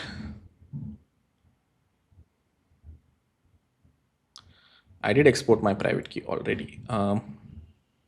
Generate API key.py, glob.polymarket.com is where it happens. Private key, chain, if not key. Client equal to this thing, chain equal to this thing. API key equal to client.create or derive API credentials. All right, so seems like I don't have, like I can use my private key to generate them. There might be a way to do it here as well. I can't find it. So happy to do it using the private key only. Glob client equal to new host. Signer and credentials is what we don't have right now, which we can generate if need be. I think we might not need to. We'll see. Let's try it out. Let's copy the code. Let's paste it. Let's import ethers at the top. So import ethers from ethers. How is it already here? I have no idea, but maybe the Polymarket SDK added this as a dependency. Let's remove credentials completely. Let's not have credentials over here. Let's import the glob client from the Polymarket SDK. So I would assume that's import. Let's see. This is right. There we go. Import glob client from at polymarket/SDK. I don't see a cloud client over here.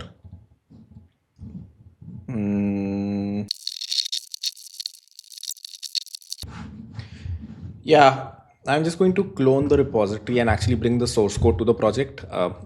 My guess right now is this source code is different from what we're getting from npm, and hence to avoid spending too much time here, I'm just going to clone the repository right next to my code over here in 𝗟𝗶-client, cd 𝗟𝗶-client.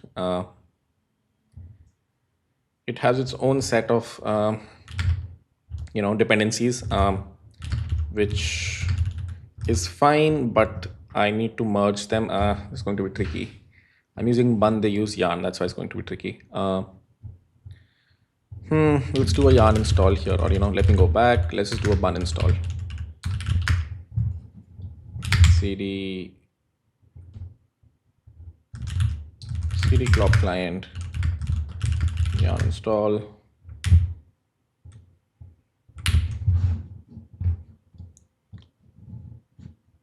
𝗟𝗶-client index.ts import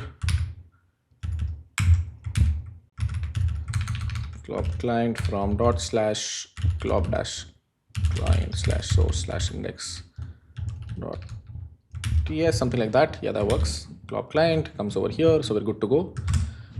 So what I've done, just to recap, is I can remove at polymarket/SDK as a dependency, because I think that npm dependency isn't up to date, or is it just something different? I probably got the wrong one.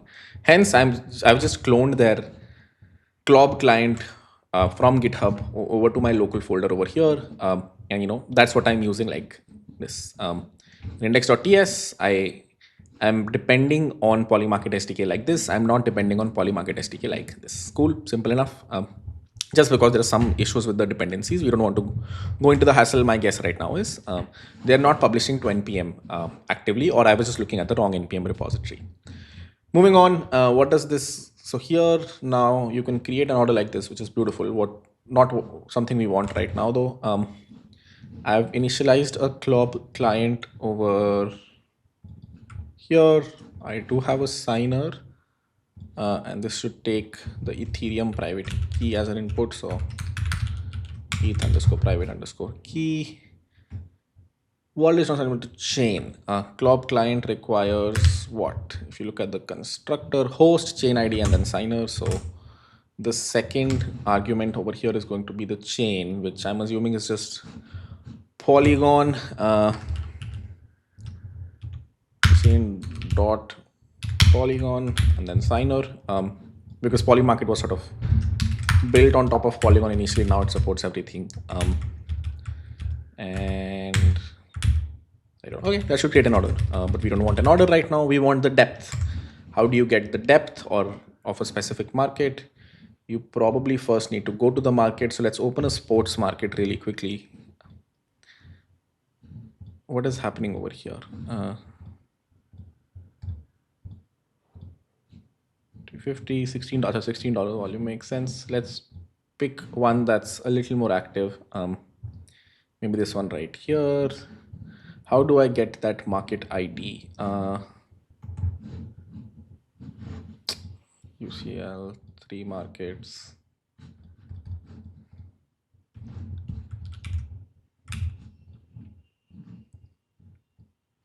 Okay, let's go back here. Let's find another Thunder versus Nuggets. How do I get the ID of this specific market though?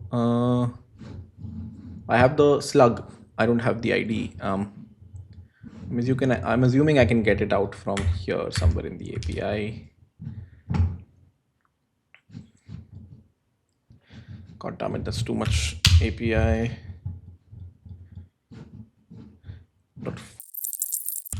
Okay, let me try something.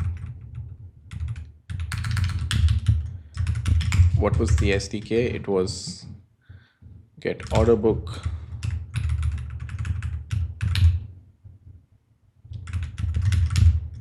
Yeah, I don't think that's it.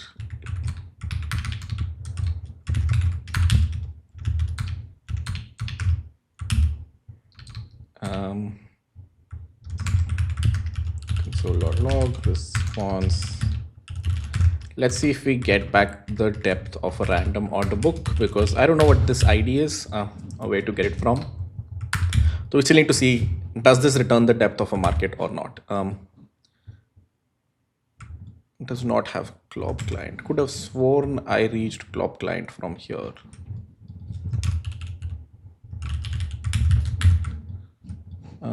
Client export. Oh, my bad. All right, back to index.ts. Clob client dot get order book. Wallet is not able to buy this thing.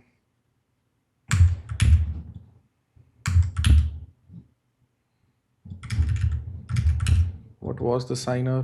New ethers.wallet. What does it expect? In the constructor, it expects a signer, which is a wallet, or JSON RPC signer. Where does wallet come from? Yeah, you probably need RPC somewhere, like an RPC URL somewhere. Let me first replace this with, I would assume, clob.polymarket.com. And let me TS ignore this. I don't know if that's a good idea or not. Let's try it out. One index.ts.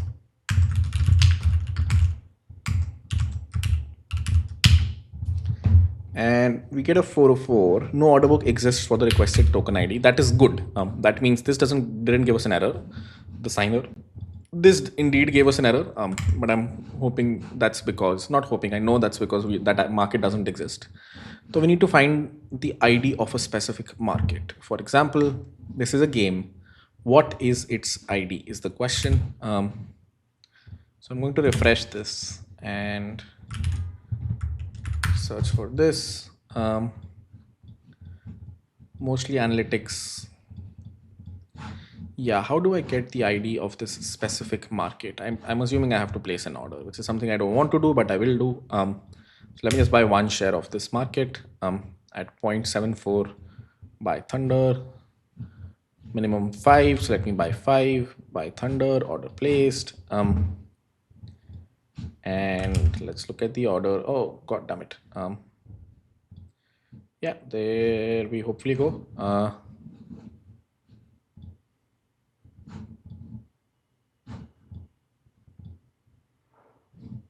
Order, there's a lot of things.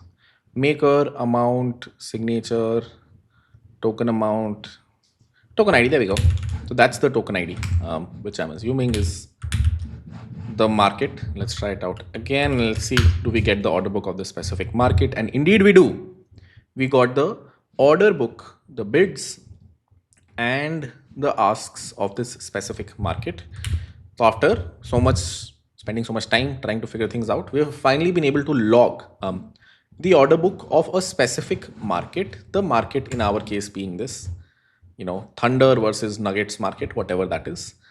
Maybe one more thing I should just quickly try out is placing an order. Then we're done with the polymarket APIs. Then we can focus on the Probo APIs. So I can get the order book, which is great. I'll probably keep polling it every 5 seconds or something like that to avoid, hitting the WebSocket API for now. So I'll poll it. The only thing that's left is, can I place an order? For that, we already saw a nice create order thingy over here. So let me copy it. For this token ID,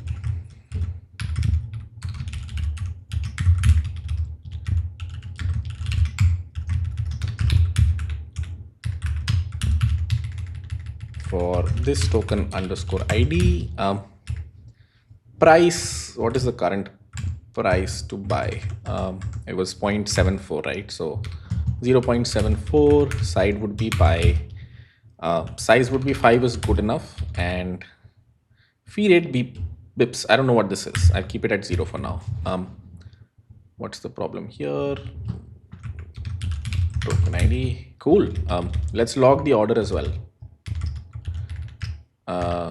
Sorry, await or clob client dot create order or post order const res equal to await this thing console.log response. Hopefully the order gets placed as well. Then we know polymarket say we can get the depth, we can place an order. The two difficult things are done. We just have to write the logic to find the arb and place the order. But at least we can connect to it programmatically very easily. Cool. So to go from the, I mean, let's just see if it works first, then I'll explain the whole thing. Yeah, so that didn't happen because some issue with signing. This dot signers or underscore sign type data is not a function. Yeah, I think the wallet that I'm giving is not the right wallet, or I just have the wrong version of ethers over here. So let's go back to the docs. What were they using for signing? Chain ID, private key, and they just pass the key to the 𝗟𝗶 client. In our case, the constructor requires a wallet and not just a key, an API key.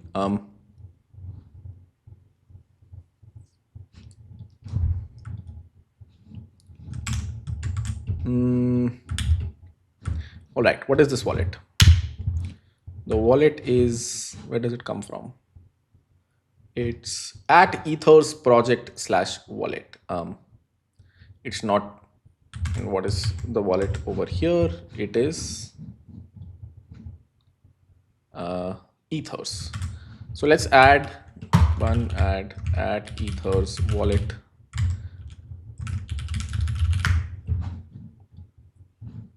I guess it's just a different version of ethers, that's all. So let's go back here.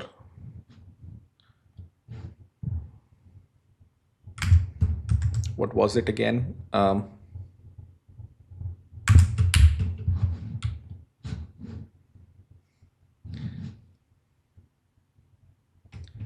Wallet constructor requires what? Private key and the provider. I think private key is good enough. Yeah. You have to convert the private key into bytes though. Oh, well, string is good enough as well. Okay, going back here, I'm going to change just the import for the wallet. So import wallet from at ethers project / I guess /wallet. Let's see if that does it. Nope. At ethers wallet. I have a worst case for this, which probably is something I should follow, which is going to be this //𝗟𝗶 client /node modules at ethers project /wallet there we go. That should do it. Eventually we should fix this, figure out where this dependency comes from. For now, I know the 𝗟𝗶 client uses a wallet which comes from the 𝗟𝗶 client's node modules ethers project /wallet. So I just imported the wallet from there itself. What have I done? This wallet object I was importing from a separate library. That wallet object and this wallet object are different. That is why we were seeing a type error here before. I don't see it anymore because I'm importing wallet from the right place. Now I can create the 𝗟𝗶 client. Hopefully this wallet is able to parse my private key, and that should allow me to create an order in my polymarket account. So if you look at my polymarket account right now, it has, I bought this a while back. If you remember, if you go to my portfolio, you'll see I have an open position that's down 11% right now. So I put in $5, I can, or whatever, I put in $4.7, I can probably pull out $3.7, something like that. You get the idea. I put in 3.7, I can pull out 3.28. If I win, I'll make 5.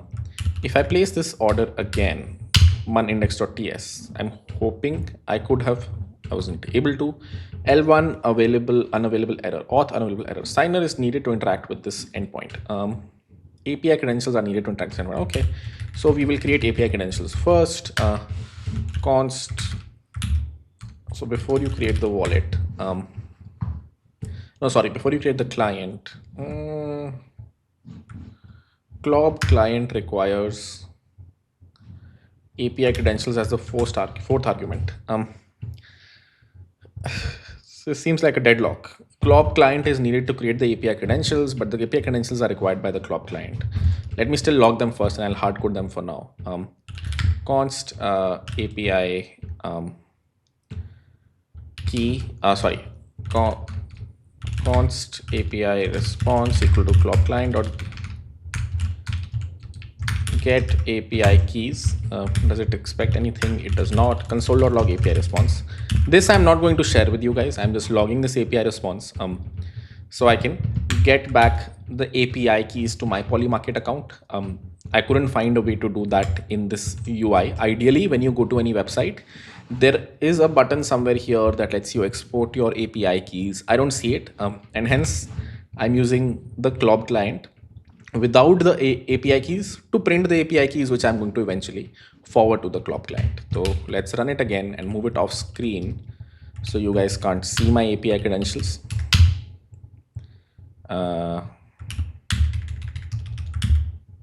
What the hell?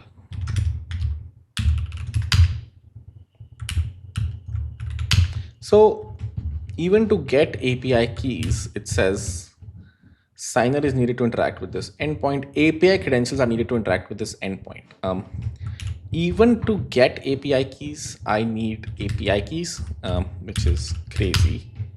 Yeah, if I uncomment this and try to get the API keys, it gives me an error that says API credentials are needed to interact with this endpoint. How do I get my API credentials? There was some Python code over here where we were just passing the private key, host, and chain ID, and we were able to get the create or derive API keys. Is there a derive? There we go. Derive API keys sounds better. That means we're creating them for the first time. Let's try it again. This time, hopefully, I get a 400 status code. I get something like this. Could not derive an API key.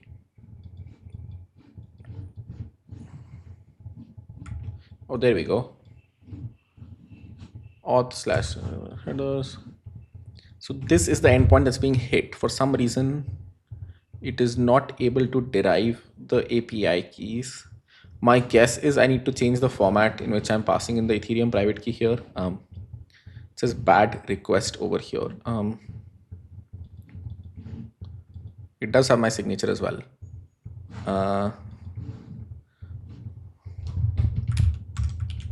Polymarket.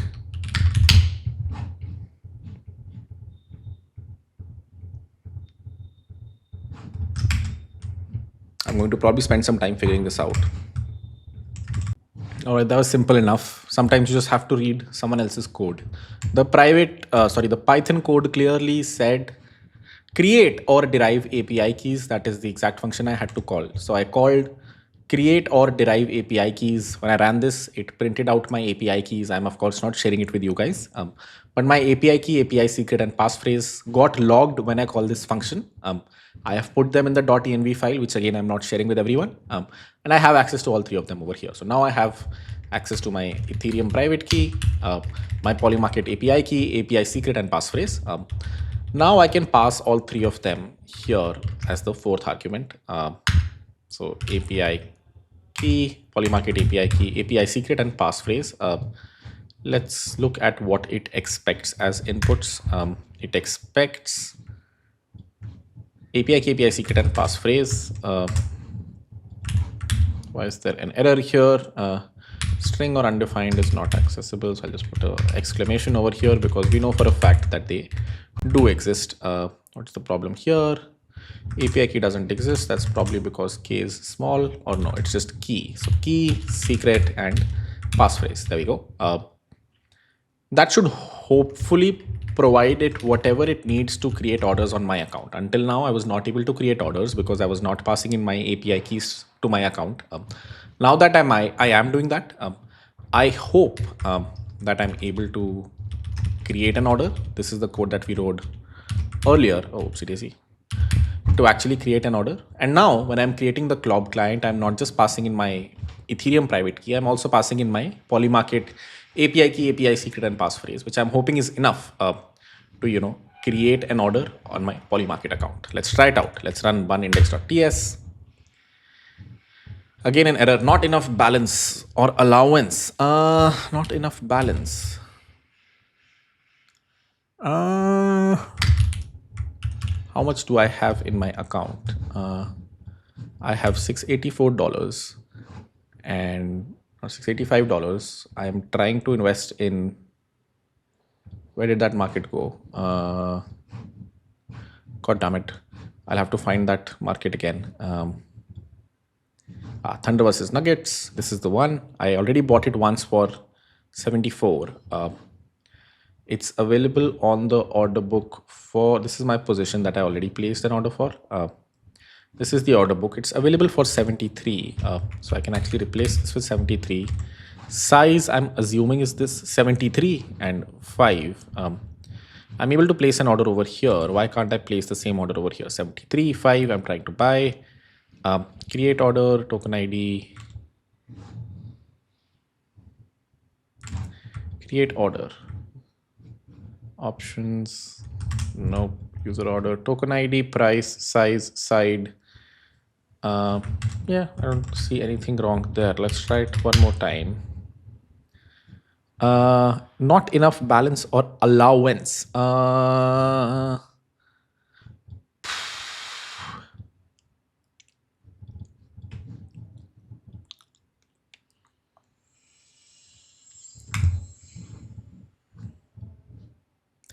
am able to place the order from here. Do I need to allow my APIs to have some allowance on this account or something like that? That's my guess. Or I'm just not signing the message correctly. That's the other guess. It's probably no, that shouldn't be the case. I was able to derive the the API keys. So the signer object is correct, I would assume. That's my last guess, that the signer object is incorrect. The Ethereum private key should be in a different format and not a string. That's my guess. That's the only thing that might be wrong. Because actually, we can just Google this error as well. Polymarket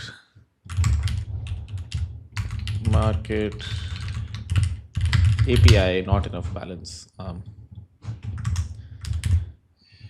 There we go. When you create an order, create or place an order. When you get back this, when you don't have enough balance or allowance. Funder address doesn't have sufficient balance or allowance for order.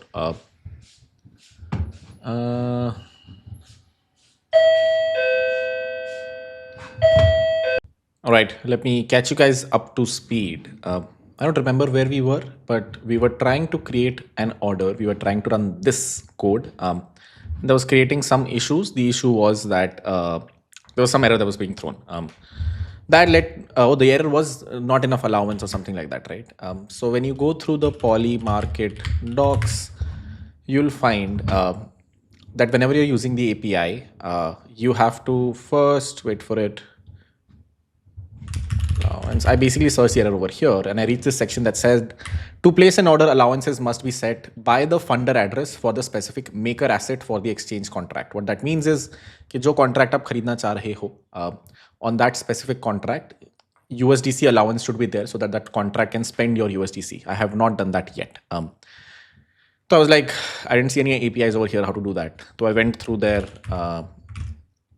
the Node.js SDK that we were looking at a while back on GitHub. And here in the examples, maybe this isn't the one. Is this the one? No, that isn't the one.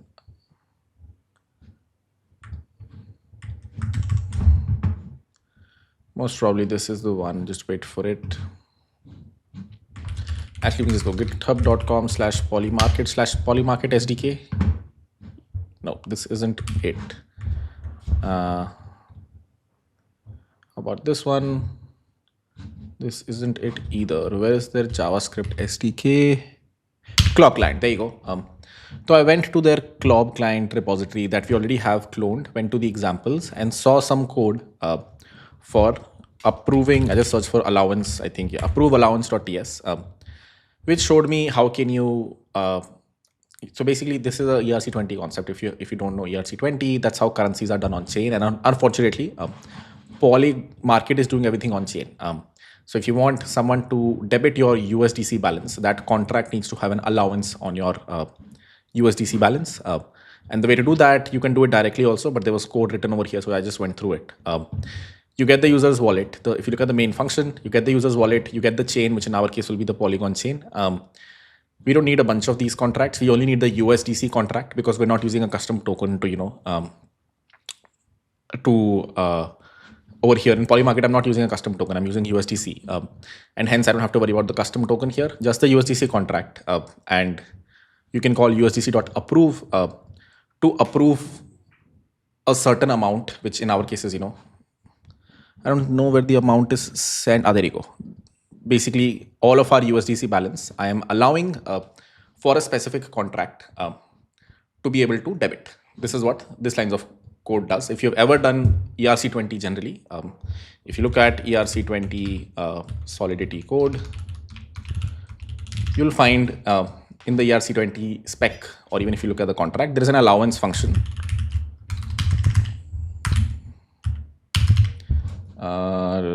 ERC20, ERC20 spec.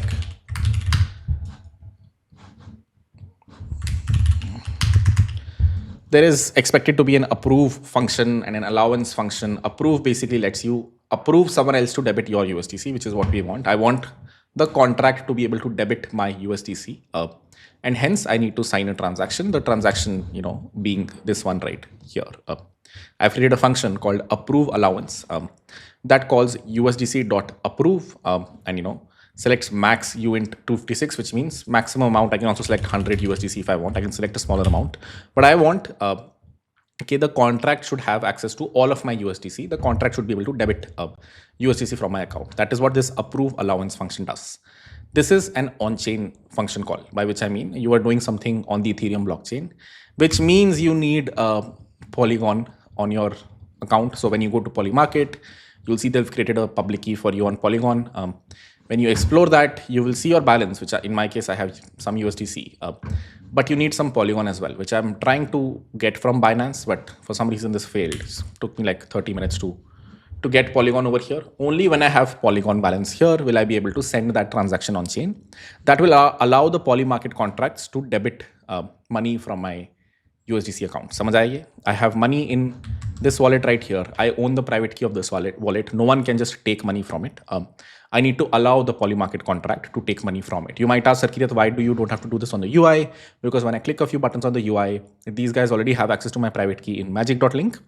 They debit my money from there. In this case, that doesn't happen. And hence, I'm now waiting for someone to send me Polygon. If you look at, I've cleaned the code a bit. This is the token ID or the market that we're interacting with. We saw how we did that. I have created 3 functions. Approve allowance, you only have to call this once to allow the contract to debit as much USDC as they want from your account.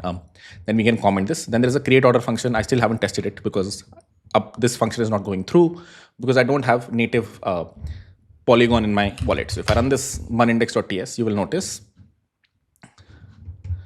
that I get an error that says insufficient funds for intrinsic transaction cost, which means I'm trying to do a transaction on chain. I don't have enough funds for it. And hence I will wait for someone to send me Polygon. And then hopefully this function should just run. The one after approve allowance is done, then I can create orders on chain. I can get depth was anyways working, but create order function jo humne thodi der pehle banaya tha, that wasn't working because it gave an error around you don't have enough funds or allowances. That is exactly what this approve allowance function will sort of do. Cool. ठीक है. So I've written this. I'm waiting for someone to send me Polygon or the native Matic token. And then hopefully this will work. Assuming this does work, we're going to move to the Probo wala section. We need to create similar functions over there. Await get depth Probo, and then await create order Probo, something like this. And once I'm able to create these 2 functions, then we're good to go. Then we have to write some math to figure out if there is an arb and then place the actual orders. But if we've been able to do all 5 of these, then we know for a fact we can connect to Polymarket, we can connect to Probo, and we can, whenever there is an arb, place orders on both the sides. Okay? So in the next section, I'm assuming this will work. I'll wait for Polygon to come into my account and I'll test it.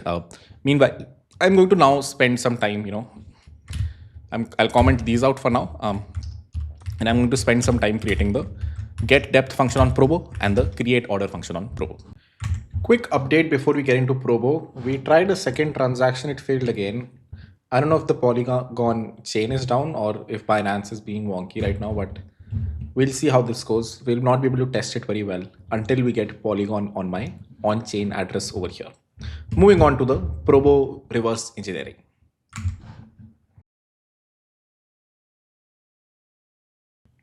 All right, in this section, we need to find a market on Probo. Let's say this one right here, Sharjah to win the match against Emirates. And we need to reverse engineer how we can get the depth chart that you see over here, because they definitely don't have official APIs. I've Googled that enough to know. So we need to now somehow figure out how can we get the order book without having an official client. And the easiest way there is to just reverse engineer their APIs. So when I refresh the page, I see a bunch of requests that go out. I'm going to just guess over here that if I write API, I will see some API being hit of Probo. I think I spoke too soon. Oh, there you go. No, that was analytics.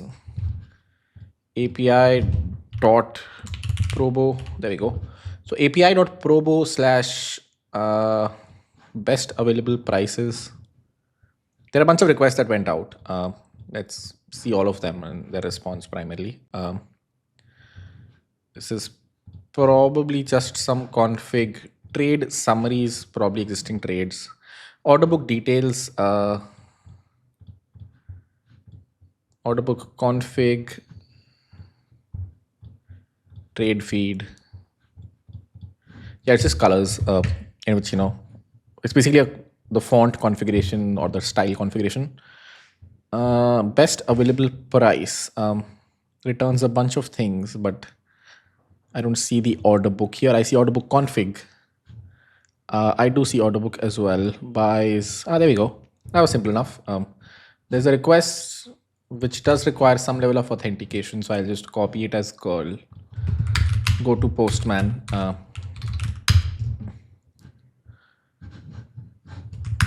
And create a new.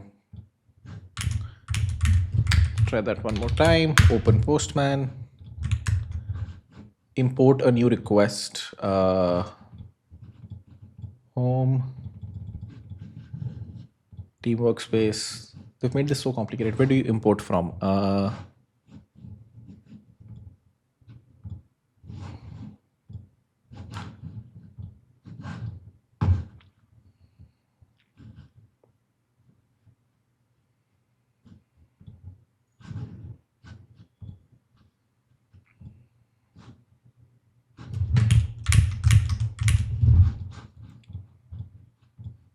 There we go. File import, paste the curl over here, import into collection is fine. If I send this request, I hopefully get back the complete order book, which is exactly what we want. Available quantity at various prices, including, the buy side and the sell side. Hold on.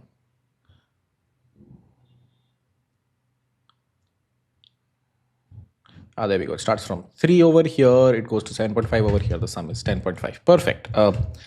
So now one good thing that Postman provides you is I can just export the whole thing. There are other ways of doing the same thing, but it's easiest to just export this as code and select Node.js as the language with maybe Axios. That's good enough. Somewhere here is my cookie that I shouldn't be sharing with you guys, this thing right here, because if you have access to my cookie, you can place orders on my behalf, which is not great. So if you see this, it will be expired by the time you see this on YouTube. Everything else is straightforward. So let me copy it. Let me go to cursor. Let me create a new file here called probo.ts. And inside the file, I'm going to create a function called get depth probo, or just get depth should be fine. And here I've pasted everything. The config is I want to send a get request to this URL. I don't know what this is. Event ID equal to something. We need to figure that out what this is. Probably the ID of this market. I could of course be wrong. But I don't see. Yeah, I don't see the ID being passed somewhere else. So this ID is the ID of this specific market, which is great. So it should probably come as an input. Market ID. And in the headers, this is my authorization header that's authenticating me. And that's it. We do axios.request import Axios from Axios. I might have to add Axios. No, it already exists. Axios.request some types, and let's just log the response and see, are we able to get the order book for Probo? And this is fairly simple, as you saw.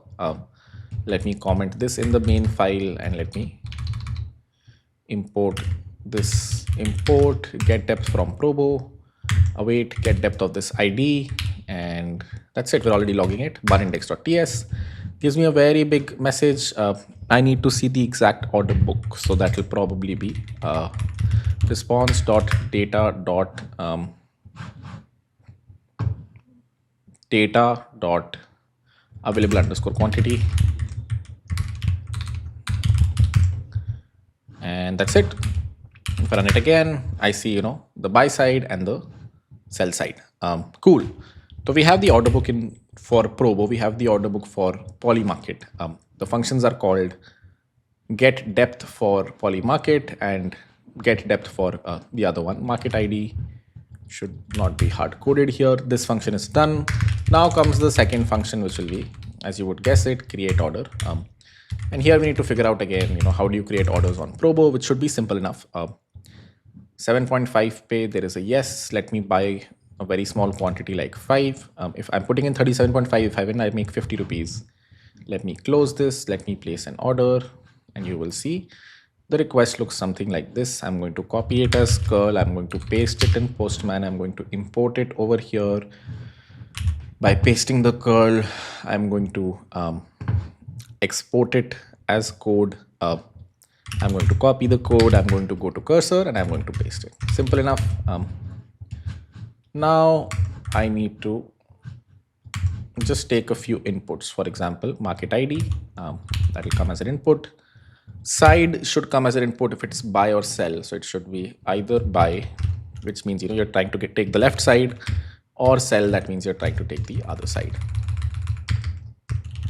And size is the number of quantity that you want to buy. So this will be side, and let's let it be a limit order, and this will be replaced by the size. It is a limit order L1 expected price. So the price should also be an input. We're going to replace it over here. Perfect. That should hopefully place an order. Advanced options, or yeah, I think we can just let them stay for now. Wait, did it add? Did I have advanced options? No, these are disabled, right? So I'm assuming there is a disable trigger true, disable trigger true. That means, even though these were set, I did not, they're disabled, and hence there is no profit booking, there is no stop loss. Cool. Then there's the post request to actually create the order. And again, this is my token that's actually doing it. So actually I should hard code the token somewhere up here. Const auth_token equal to whatever is the token I'm using both the places. That's this thing right here. And I should replace the token over here with the better token. And then the other one as well, which is get depth right here. Let's see if the token is the same. Looks the same to me. Auth token, perfect. Cool. That looks good enough. Hopefully the create order function does what it's supposed to do.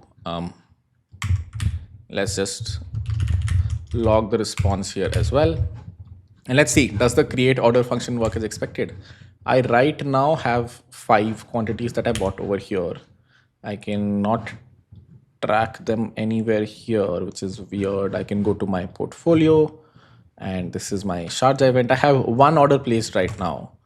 Let me call the create order function for the same market for the buy side at 7.5, quantity of 5. And let's see, do I see the order here on Probo? Let me do a bunindex.ts. Hopefully that will create an order inside Probo. And is error false? I'm assuming that means the order got created. If I refresh, I see the second order as well. So that was simple, took us 5 minutes. Polymarket took us like an hour. And the reason was because the way they're doing authentication, it's partially on chain. Along with authentication, the orders are being placed on chain. You need some matic in your account to actually be able to place those orders, and hence the very long problem. This was simple enough. I simply exported the APIs from here, imported them over here in two functions, one called get depth, one called create order. So now we have a few functions available to us. I can actually get rid of approve allowance, create order as create order poly, create order as create order probo. I have access to 4 functions. Create order probo that creates orders on probo, create orders, get depth probo that gets me the depth of probo. Same is true for polymarket, one to create an order on polymarket, one to get the depth from polymarket. I need to now write the logic to get the order books from both the places and figure out if there is an arb and place the order again. One thing that you should do at this point is make sure the get depth function returns the same schema for both of them. So there's like the same type that gets returned. So const depth 1 equal to await get depth probo, const depth 2 is get depth poly, and what was the token ID? I think I got rid of it, which is not great. Let's see, what was the token ID? I found it with a lot of hustle. There you go. So there we go. Const probo, token ID is this thing, const polymarket, token ID is this thing, and polymarket token ID, probo token ID. Let's log both of them, but we need to ensure that the thing that they return is the same.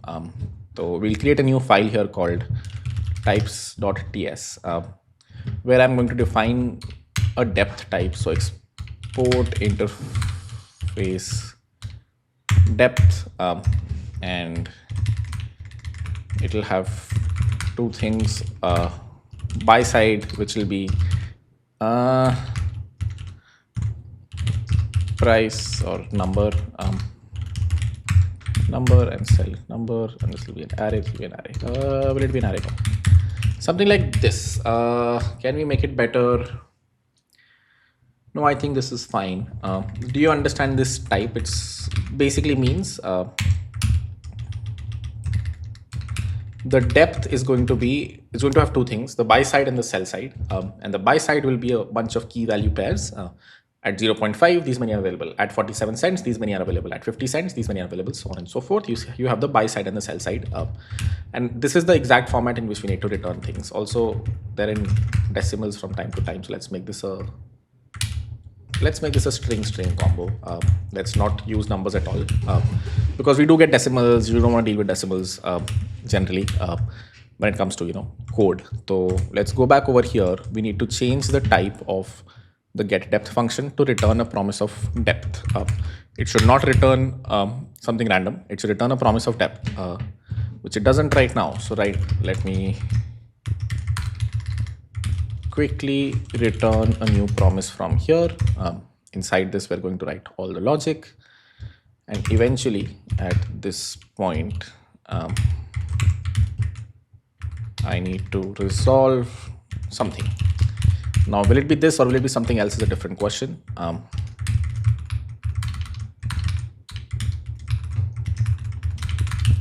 Because we need to change its format to represent the format of the depth type, which it isn't right now.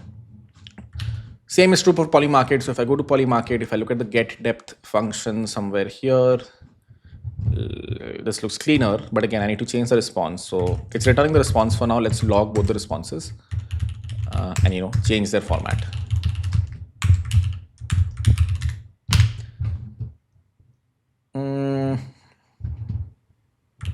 Hold on, why did get depth probo, get depth polymarket?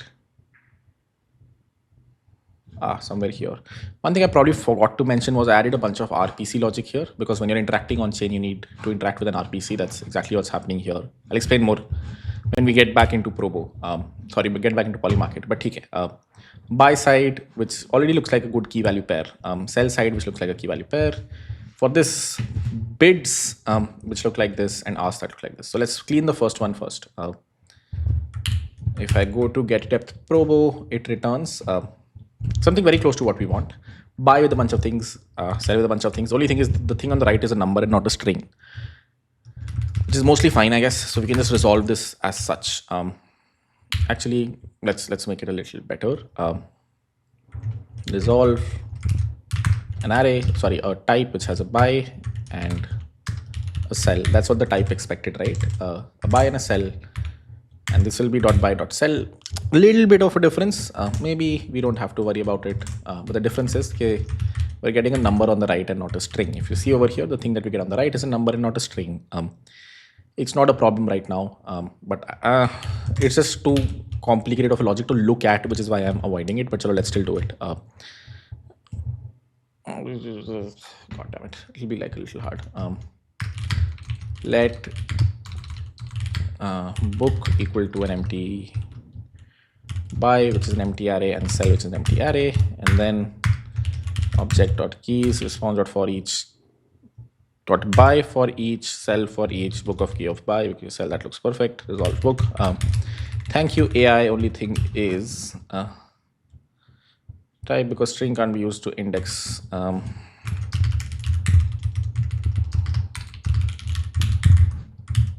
buy of key has an any type, because string cannot be used to index type array. Dot buy depth. There we go. So we define an empty book. We iterate over the buy array and the sell array. So not an array object. For each one of the entries over there, we set book.buy of key to be the thing that we got dot to string. So we need to convert this number to a string. That's the extra thing that we had to add. And now the book that we get back will be a bunch of key value pairs, the exact format that we wanted. So if I run oneindex.ts, you will see the first book that gets returned, wait for it, as you know, key value pairs, has a buy, has a sell. Second one also needs to look the same. So again, we'll go to polymarket.ts. The get depth function returns data in a certain format. Dot bids is an array. So this should be simpler actually. Let depth equal to this thing. Import depth. So response dot bids dot map bid bid dot price depth dot buy bid dot price dot toString bid dot size dot toString. That's perfect. The same thing I need to do for the asks. Depth dot sell ask dot toString. Yeah, that looks perfect. Let's look at that again. Now, did I resolve the right thing? I did. So if I go back over here, you see buy a bunch of key value pairs, sell a bunch of key value pairs. Same is true for the other side. Buy a bunch of key value pairs, sell a bunch of key value pairs. Perfect. Yeah, that looks good. Would have been nice if they were sorted, but that's fine. Cool. So now comes the main logic of creating the arb. We get back depth from both the places.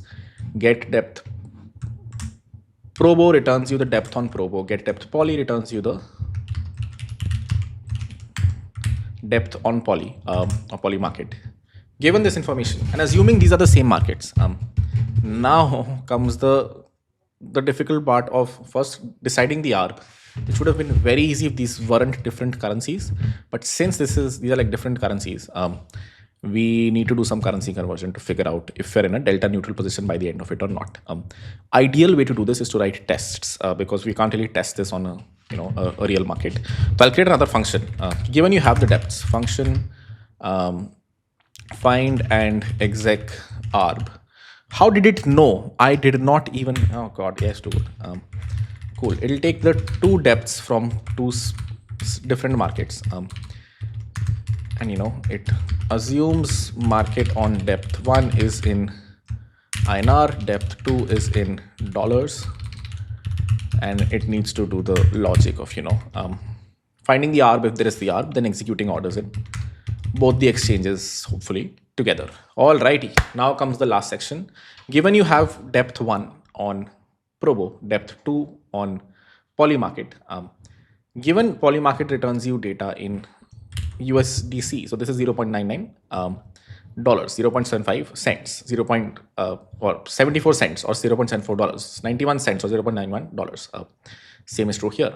But this is INR, so 9.5 rupees, 9.0 rupees. Given this math of different currencies, assuming a dollar underscore price to be 8, how does it know everything? Yes, too good man. How does it know it's 85? I have not coded this before. I have no idea how is it so quick to figure out that the current price is close to 85? Beautiful. Yeah, it's doing its job.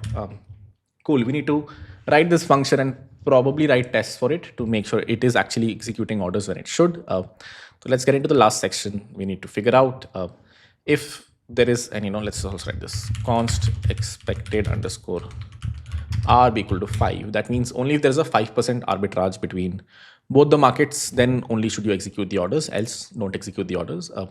Generally, you'll find 1% fairly often, but in our case, we want to wait for 5%. Only if there's 5% is when we will place the orders.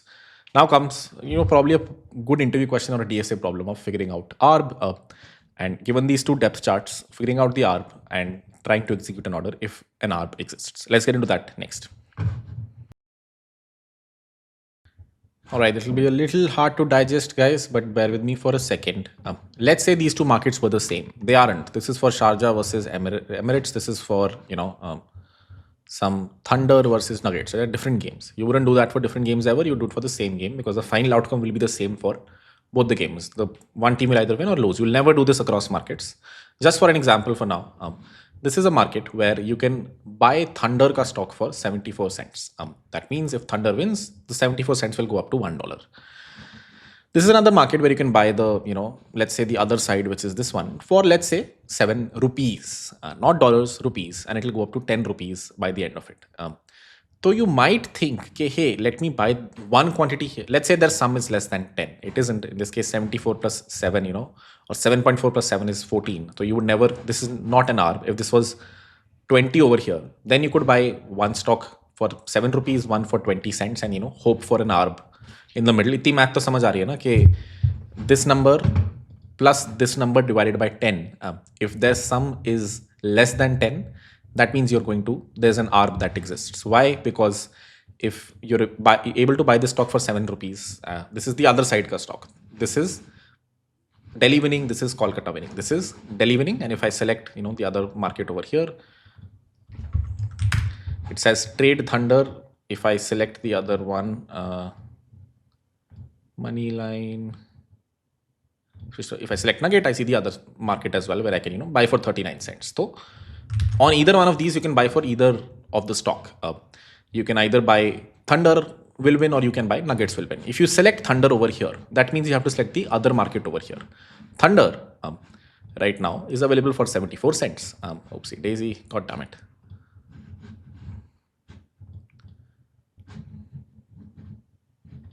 Thunder is available for 74 cents.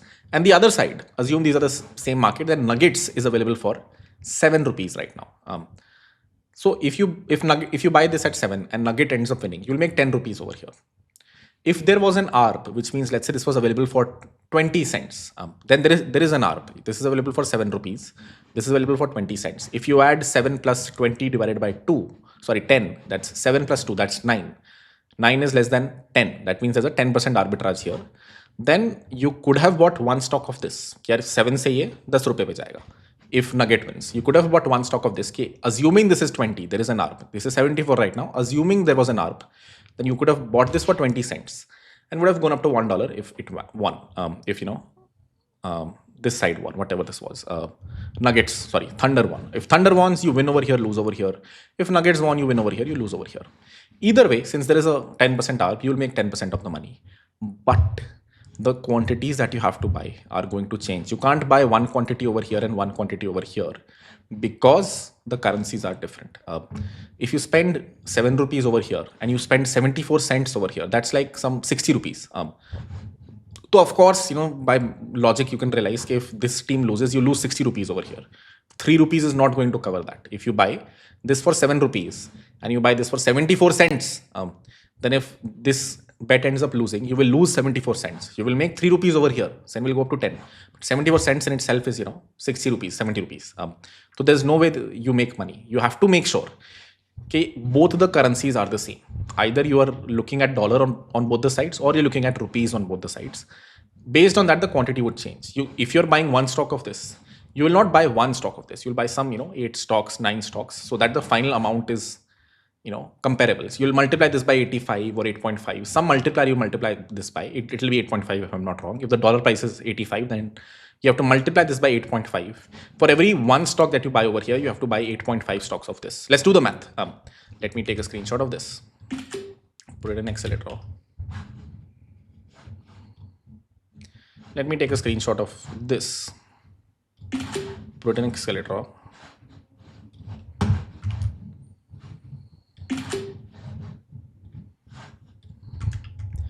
And oh, oopsie daisy. God damn it.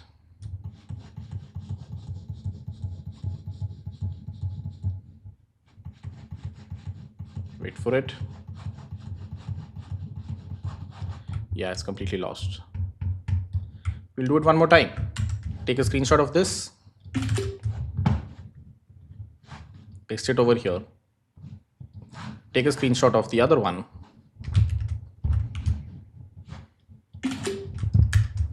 Paste it over here.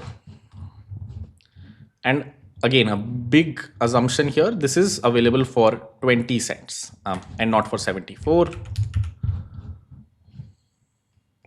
Iske upar there'll be 21 cents, so on and so forth. If this is available for 20 cents, and let's say you buy one stock of this, which means you've spent 20 cents. This is available for 7.5. So you'll buy, let's assume we do a math of 7 into 8.5. So you buy 8.5 stocks of this for 7 into 8.5. That's equal to 70 cents basically, right? That's what 7 into 8.5 will be. 7 rupees into 8.5. 7 rupees is how many cents? It's 0.85 cents, right? No, it's like 0.09 cents, something like that. God damn it, the math in my head. 7 into 8.5 is a number closer to 70 cents, right? 7 into 8.5 rupees is how many rupees? Itna rupees to dollar is how much? It's like $70 or $75 or whatever that number is. $0.7, which is 70 cents. So this is 70 cents. This is 20 cents. You are down 90 cents. I repeat. If you buy 8.5 quantity of this, amongst these many quantities that exist, you buy 8.5 quantities of this, you buy one quantity of this, then you are down 90 cents. But now, irrespective of which team wins, agar ye team jeeti hai, this team wins, how much money will you make? You bought 8.5 quantities, so you will be plus 10 into 8.5, that's $1. So you spent 90 cents, you made $1. Other side, of course, will go down to 0. But if this side wins and this side loses and this side wins, how much will you make? You'll make 20 cents will get converted to $1. That's simply what the math says over here. So either way, you'll make $1. You might make $0 on this market, $1 on this market, or you might make $0 on this market and $1 on this market. But either way, your 90 cents will get converted to $1. So you were able to profit from the 10% arb that exists. So what is the math that we have to run eventually? When you are buying, when you're comparing the top price over here with the top price over here, it could also be on the other side. The arb might exist between this side and this side. So you buy, Thunder over there and Bolt over there. But both of these sides we have to check. But when you compare this side to the sell side of this, or you compare this side to the buy side of this, if there is an arb, which means, what would the calculation be? It would basically be if this number, 7, plus this number, which is let's say 20 cents, divided by 10 is less than 10. If that is true, that means there is an arb. If the best price over here plus the best price over here divided by 10 is less than 10, that means there is an arb. If there is an arb, what do you have to do? For every one quantity that you buy over here, you have to buy 8.5 quantities over here. So you have to find which number is bigger, which quantity is bigger. Is this 2.28 bigger, or is this quantity divided by this quantity into 8.5 bigger? है ना? ये math होगी थोड़ी थोड़ी दिमाग घूम गया ना एकदम दिमाग खराब. But basically you have to compare, which is where do you have most quantities available, which mostly will be Probo. Probo is more liquid than polymarket. So you'll place an order on Probo to buy some X number into 8.5 quantities, and here you'll place an order to buy some X number, and either way there'll be a profit. दिमाग एकदम खराब हो गया होगा. only because of the currency conversion. The currency conversion here is 100% a big problem. It'll also eat up in your profits if galti se the INR USD price increases by 1% or decreases by 1%. At a 10% ARB it wouldn't matter, but if you're playing at a 1% ARB, then this will be a problem. Okay? So based on this trial that we have run, can we write some logic like this? Okay, oh god, let's say P1 is best price on Probo on this right wala market, so it's on its sell side.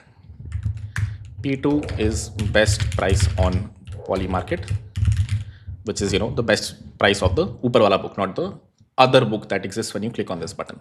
Given you have these two prices, if P1 plus P2 divided by 10 is less than 10, that means there is an ARB. If not, then you should check the other two sides. You should check this side and that side. But let's say we're not doing that. If you're only hoping for this side and this side to have an ARB, then if this statement is true, you have to find, okay, how much quantity should I buy over here? How much quantity should I buy over here? One of these will limit you. ऐसा नहीं होगा कि दोनों में exact quantities will be available. One will have lesser quantity. So you have to find, let quantity 1 equal to max quantity on right side. That is, this number right here, 2.28. And let quantity 2 equal to max quantity on left side. That will be this very big number, 14997. Now, for every one stock that you buy of this, you have to buy 8.5 stocks of this. So, if Q1 is less than equal to Q2 divided by 8.5, that means left side पे अगर X quantities हैं, right side doesn't have right side has, yeah, or I guess the better way to put it is this Q1 into 8.5.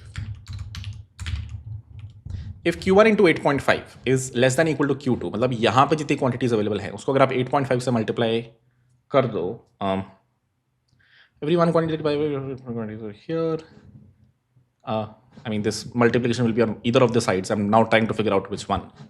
If this has 2 and this has 2, let's say 3, then this will be the limiting factor, right? So it would need to multiply. This will be the small number. That means, yeah, this looks right. If this quantity into 8.5, that's 2.2 into 8.5 is some 16, 17, 18. If 18 is less than Q2, which is indeed true in this case, Q2 is a very big number, then you'll place the order on this side. So final underscore quantity, final underscore polymarket underscore quantity equal to Q1, final underscore other side की quantity, which is Probo underscore quantity equal to Q1 into 8.5. Yeah, that's the net quantity you have to buy on the right side. Else, you final underscore Probo underscore quantity will be Q2 and final underscore polymarket quantity would be Q2 divided by 8.5. Yeah, because else में क्या होगा? This will be greater. So Q2 divided by 8.5 will be the smaller number. And hence, Q2 divided by 8.5, the smaller number. If Q1 is into this thing, oh god, the math is crazy, right? I mean, I'm pretty sure this will work. I'll probably run this through examples and tests to confirm that. अभी के लिए मेरा दिमाग जो चल पा रहा है mathematics वाला, it tells me this is right. Let me try to prove it. For every one quantity that you buy over here, you have to buy 8.5 quantity. So if the number is 1 over here and 8.5 over here, they're equal. If the number is 1 over here and 9 over here, that means which one of the two will you pick? 1 and 8.5 on the other side. So if the number is 1, so if Q1 is, let's say 1 and Q2 is 9, then 1 into 8.5 is indeed less than equal to 9. That is correct. So the final polymarket quantity will be 1. Final Probo quantity will be 8.5. That looks perfect. यहाँ पे 0.5 will be remaining. Else, which means if let's say there was 1 over here and 7 over here, then final Probo quantity will be 7 and the quantity on this side will be 7 divided by 8.5. That will be some number less than 1. This looks perfect. This logic is perfect.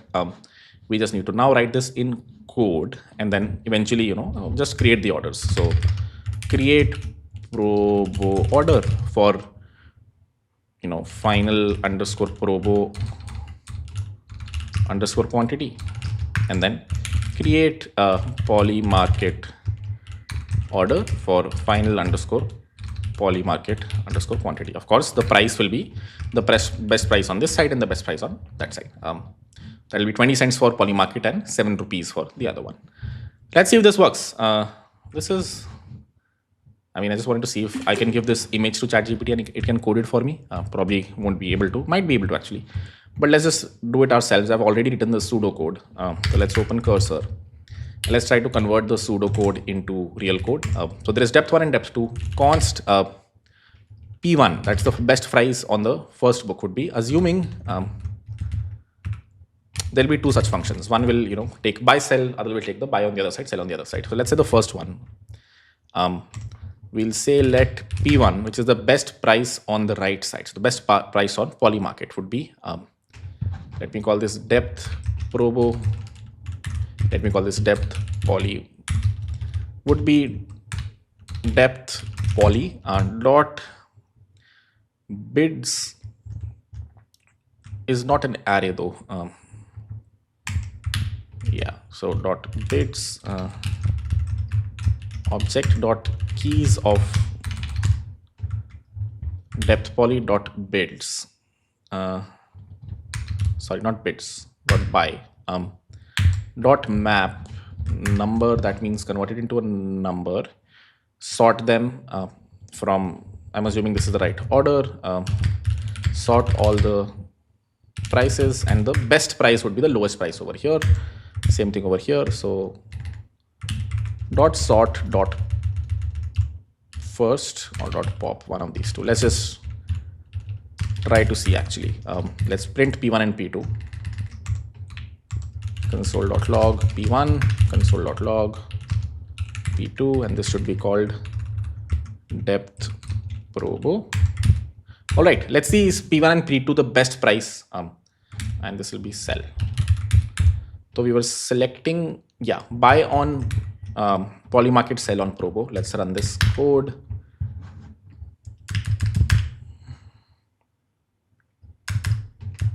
It failed. Insufficient funds. Why am I calling a function that I shouldn't be calling?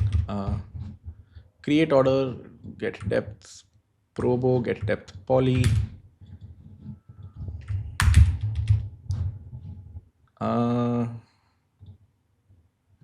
Approve allowance. Where is this being called?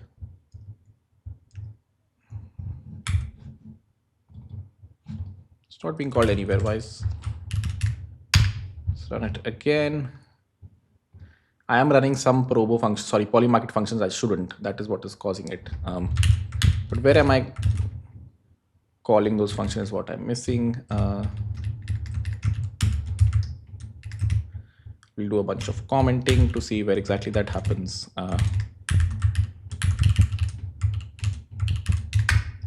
That looks right. Let's do this. Get depth Probo. That looks right. Let's do this. As soon as I call get depth poly, things start to go a little wonky. Is it because of this function? It might be. Let me remove it. Yeah, that might have been it. Nope, spoke too soon. Okay, I'm going to do one thing now. Okay, console.log approve allowance. I feel like this function is being called. I hope not, because I don't see any function call for this. But let's see.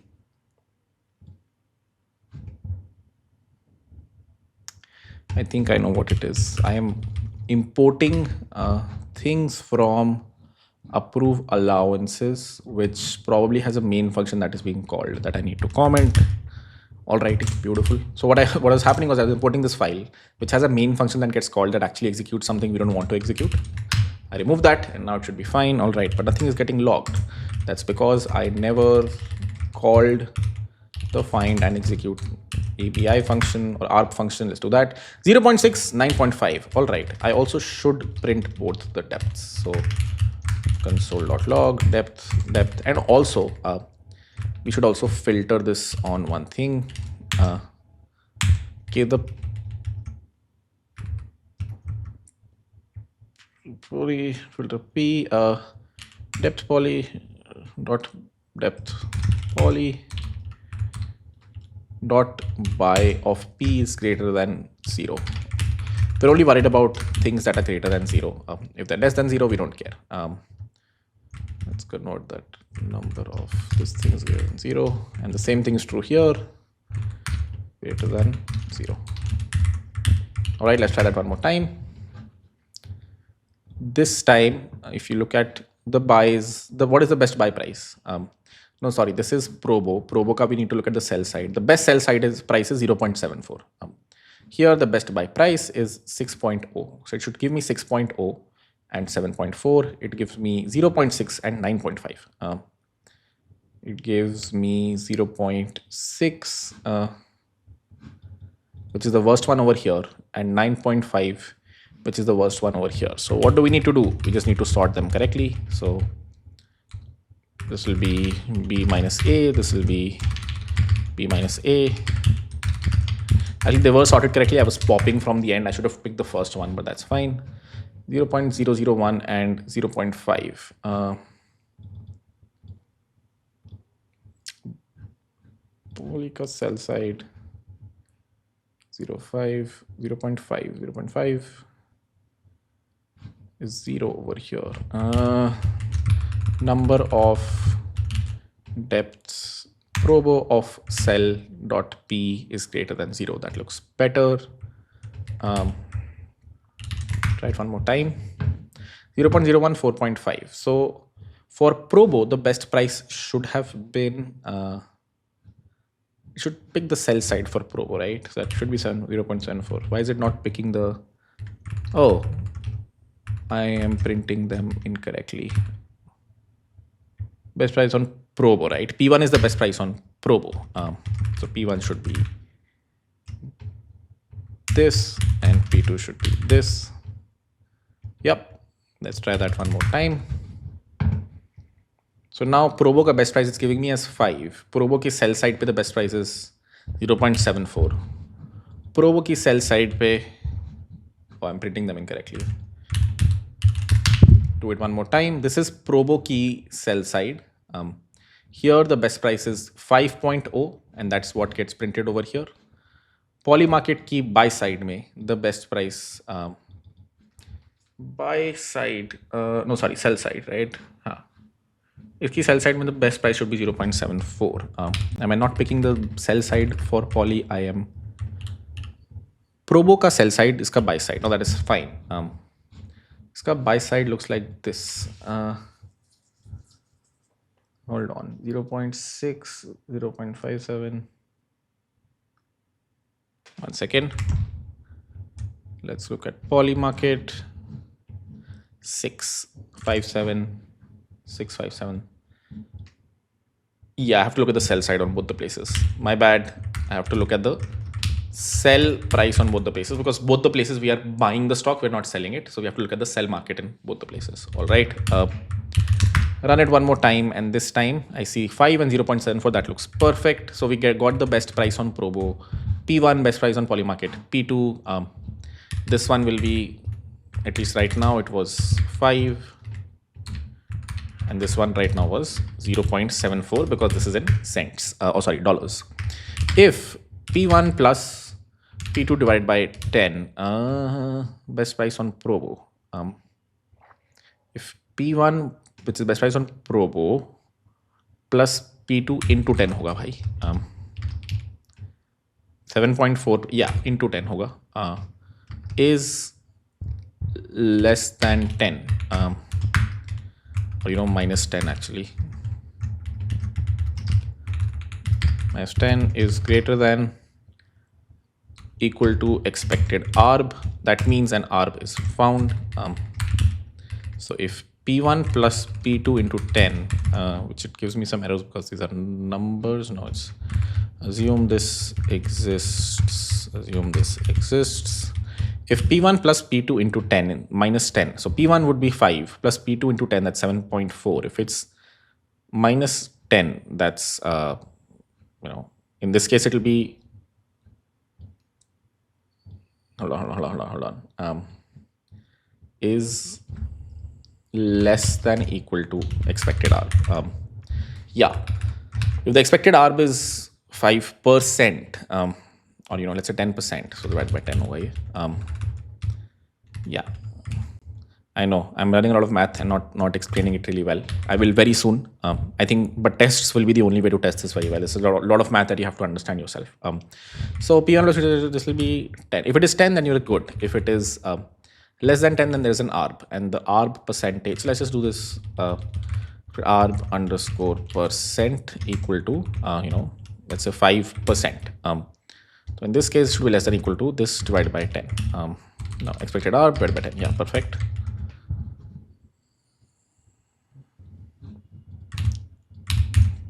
अगर ये 5 से, so this number is smaller, right? Sorry, my bad.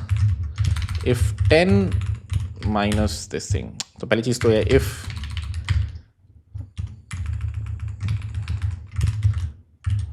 this thing is greater than equal to 10, that means there's no arb. So probably stop right there.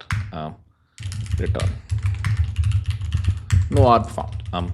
If there is an arb, that means P1 plus P2 into 10 is less than 10. Then 10 minus this thing is less than equal to arb divided by 10, because if it's 0.5, actually greater than equal to this thing. And then arb should be this thing. And let's do a console.log arb.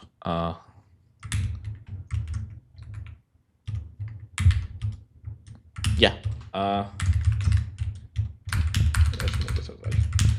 I am going to hard code a few of these to see if they're working as expected or not. So let's say P1 is 4 and P2 is 9. Then there is no arb. So it should print no arb found. Let's see.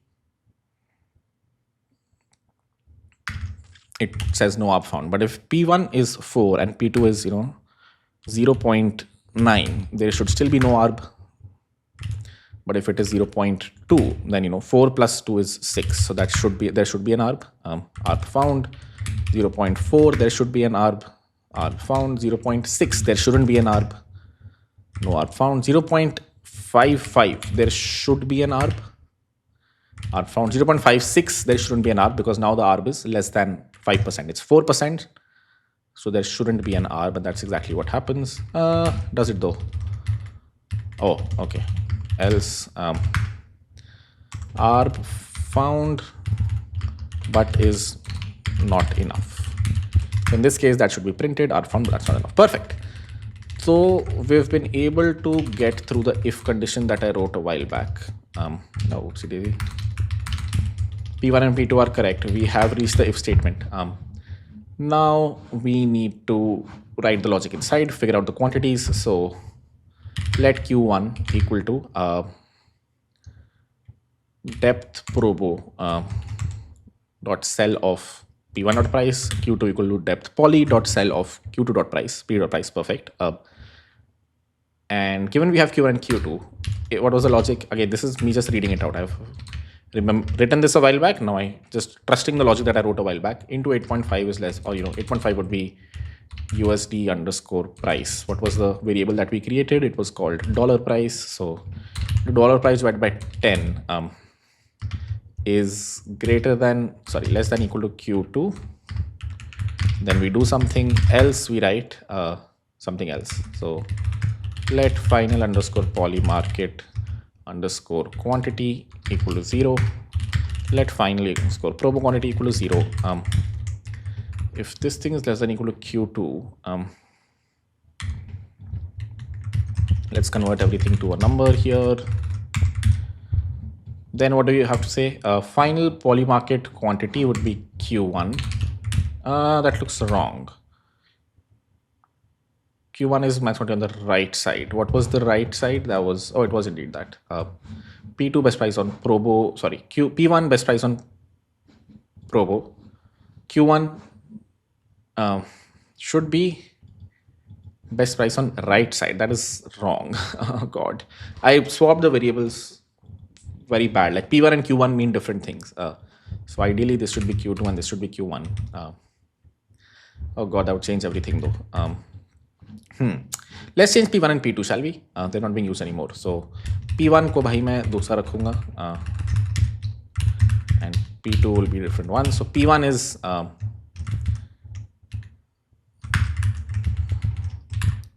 polymarket price and this is Probo price. Q1 by the same logic is this will change. This will be if P1 plus into 10 plus P2 is greater than equal to 10, then you do this.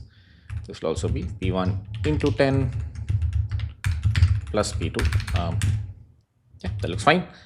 Now Q1 and Q2 mein Q1 is polymarket quantity and Probo quantity. Now we have to do the math that I did over here, which is Q1 into 8.5. Oh no, wait. No, that looks right. Yeah. If Q1 into 8.5 is less than equal to Q2, then final polymarket quantity is Q1, final Probo quantity is Q1 into 8.5. Else, final Probo quantity is Q2. And let's see, does the AI understand what we want? No, it should be divided by, so it doesn't. Cool. And then I'll just log these for now. Console.log place an order for price plus P1 and for itna, oh god, for price P1 plus for quantity, final polymarket quantity on polymarket, and then the other one for Probo. Perfect. This looks good. Now I'm going to create a quick depth chart myself, or just change P1 and P2 a bit to see does it actually work as expected or not. So, or let me just write a quick test. Let me call final 𝗟𝗶 with, let's say, the polymarket buy and sell, and then this is me just writing a test that I should write it in a separate file, but I'm just writing it right here for now. Let's say the first argument is what? The first argument is the depth of should be depth poly, depth 1, depth 2, depth poly. Let's say the first one is depth poly, second one is depth Probo.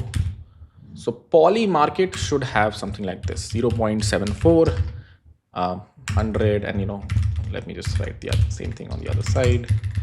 This will probably be 3.1, something like this, but let's just do this. And here again, the buy side doesn't matter. The sell side, let's say, looks like this: 0.74 ऊपर है, तो यहाँ पे I'll say 4 22. No, this will be some 2 rupees. First one is polymarket, second one is Probo. That looks perfect. 2 रुपए की 100 available है यहाँ पे, $0.31 की 100 अवेलेबल है यहाँ पे, 0.74 की, sorry. The sum is, there is an ARB of 6%. So let's see, does it figure out the right quantities or not? Again, to recap, यहाँ पे you can buy for 0.74 100 quantities. यहाँ पे you can buy for 200 quantities. If you do the dumb thing, which is you don't realize there is currency conversions in there, you'll buy 100 on both the sides. So that's not right. You should buy a smaller quantity on one of these sides. Which sides we'll see very soon as we run this code. And it says placed an order of quantity, not a number, on polymarket, quantity not a number on the other side. So we'll figure out why is this not a number. Q1 is not a number, or Q2 is not a number.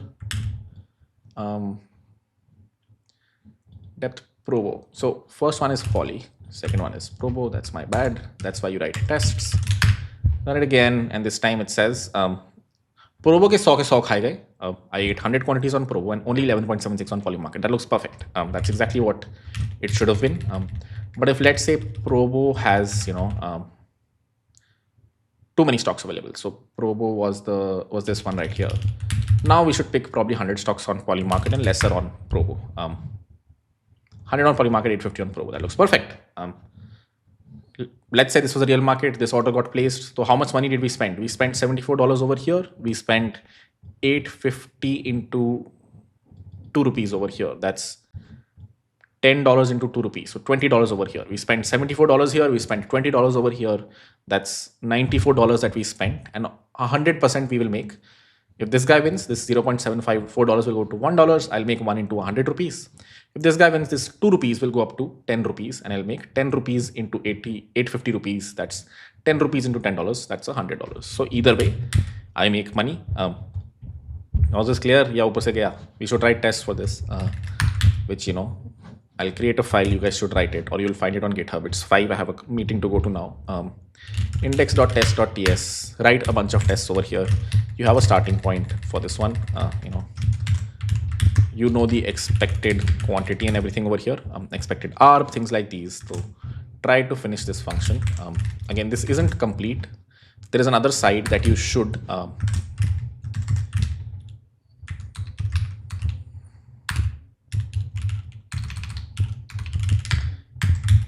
there is another side that you need to am I not exporting this function or what? Yeah, I'm not. There's another buy sell side, right? So abhi ke liye, this only works if the arb exists between buying one stock over here, buying the other stock over here. It might totally happen you buy one stock over here and buy the other stock over here. On polymarket, you can, this is a little different in Probo and polymarket. Probo mein you can buy the first stock over here, buy the other stock over here. In polymarket, you can buy the first stock over here, and you can buy the other stock over here. So for 59 cents, you can buy no. For 42 cents, you can buy yes. As you can see, the sum is greater than 100. It's like 100.1, right?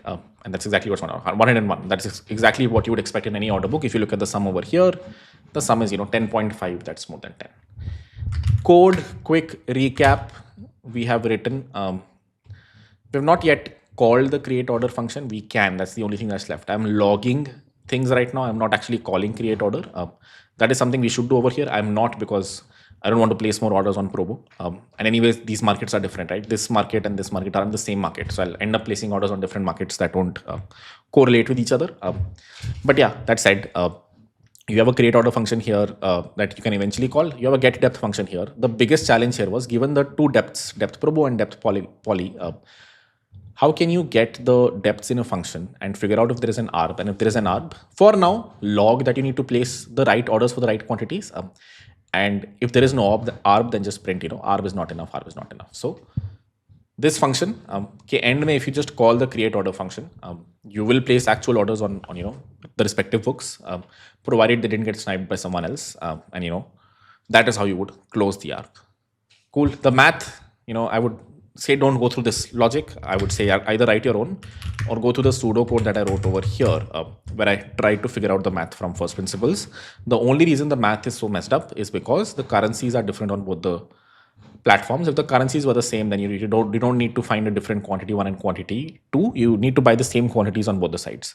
Only because Probo has US dollar denominations, this has INR denominations, do you have to figure out quantity 1 and quantity 2, the right quantities to buy on both the sides. They will not be equal. It's not like if you buy one quantity here, one quantity here, you will make a profit. Even if there is an arb, you will make a loss. You have to find the right respective quantities that you have to buy on both the sides. That is why we've written such a complicated logic. Hopefully, it was an interesting session. Do not gamble. As I said, not worth it for 1%. You'll be stuck $100,000 in the hope of making $1,000. If anything goes left or right, if the US dollar moves by a little bit, if polymarket or Probo goes down, if the government introduces another 20% tax, which it already does, Probo just gives you refunds on those 28% taxes. But if Probo did not do that, then there is no point of this 1% strategy, because the government is taking 28%. What will you do of 1%? So if any one of these things get introduced, I don't know if this is a very lucrative thing to do for a 1% profit, for a 20%, 10% arb, which does happen during an IPL game. So when an IPL game is actually going on and wickets are getting thrown away, between polymarket, Probo and stake, there are actually pretty solid arbs that you can actually exploit. If you're writing code for it, make sure you understand what you've written, because these are going to create real orders. And if you missed quantity by a little bit, or the US dollar price or anything else, you will lose money because the margins are very thin. Hopefully that was clear. With that, we'll end it. I'll see you guys in the next one. Bye-bye.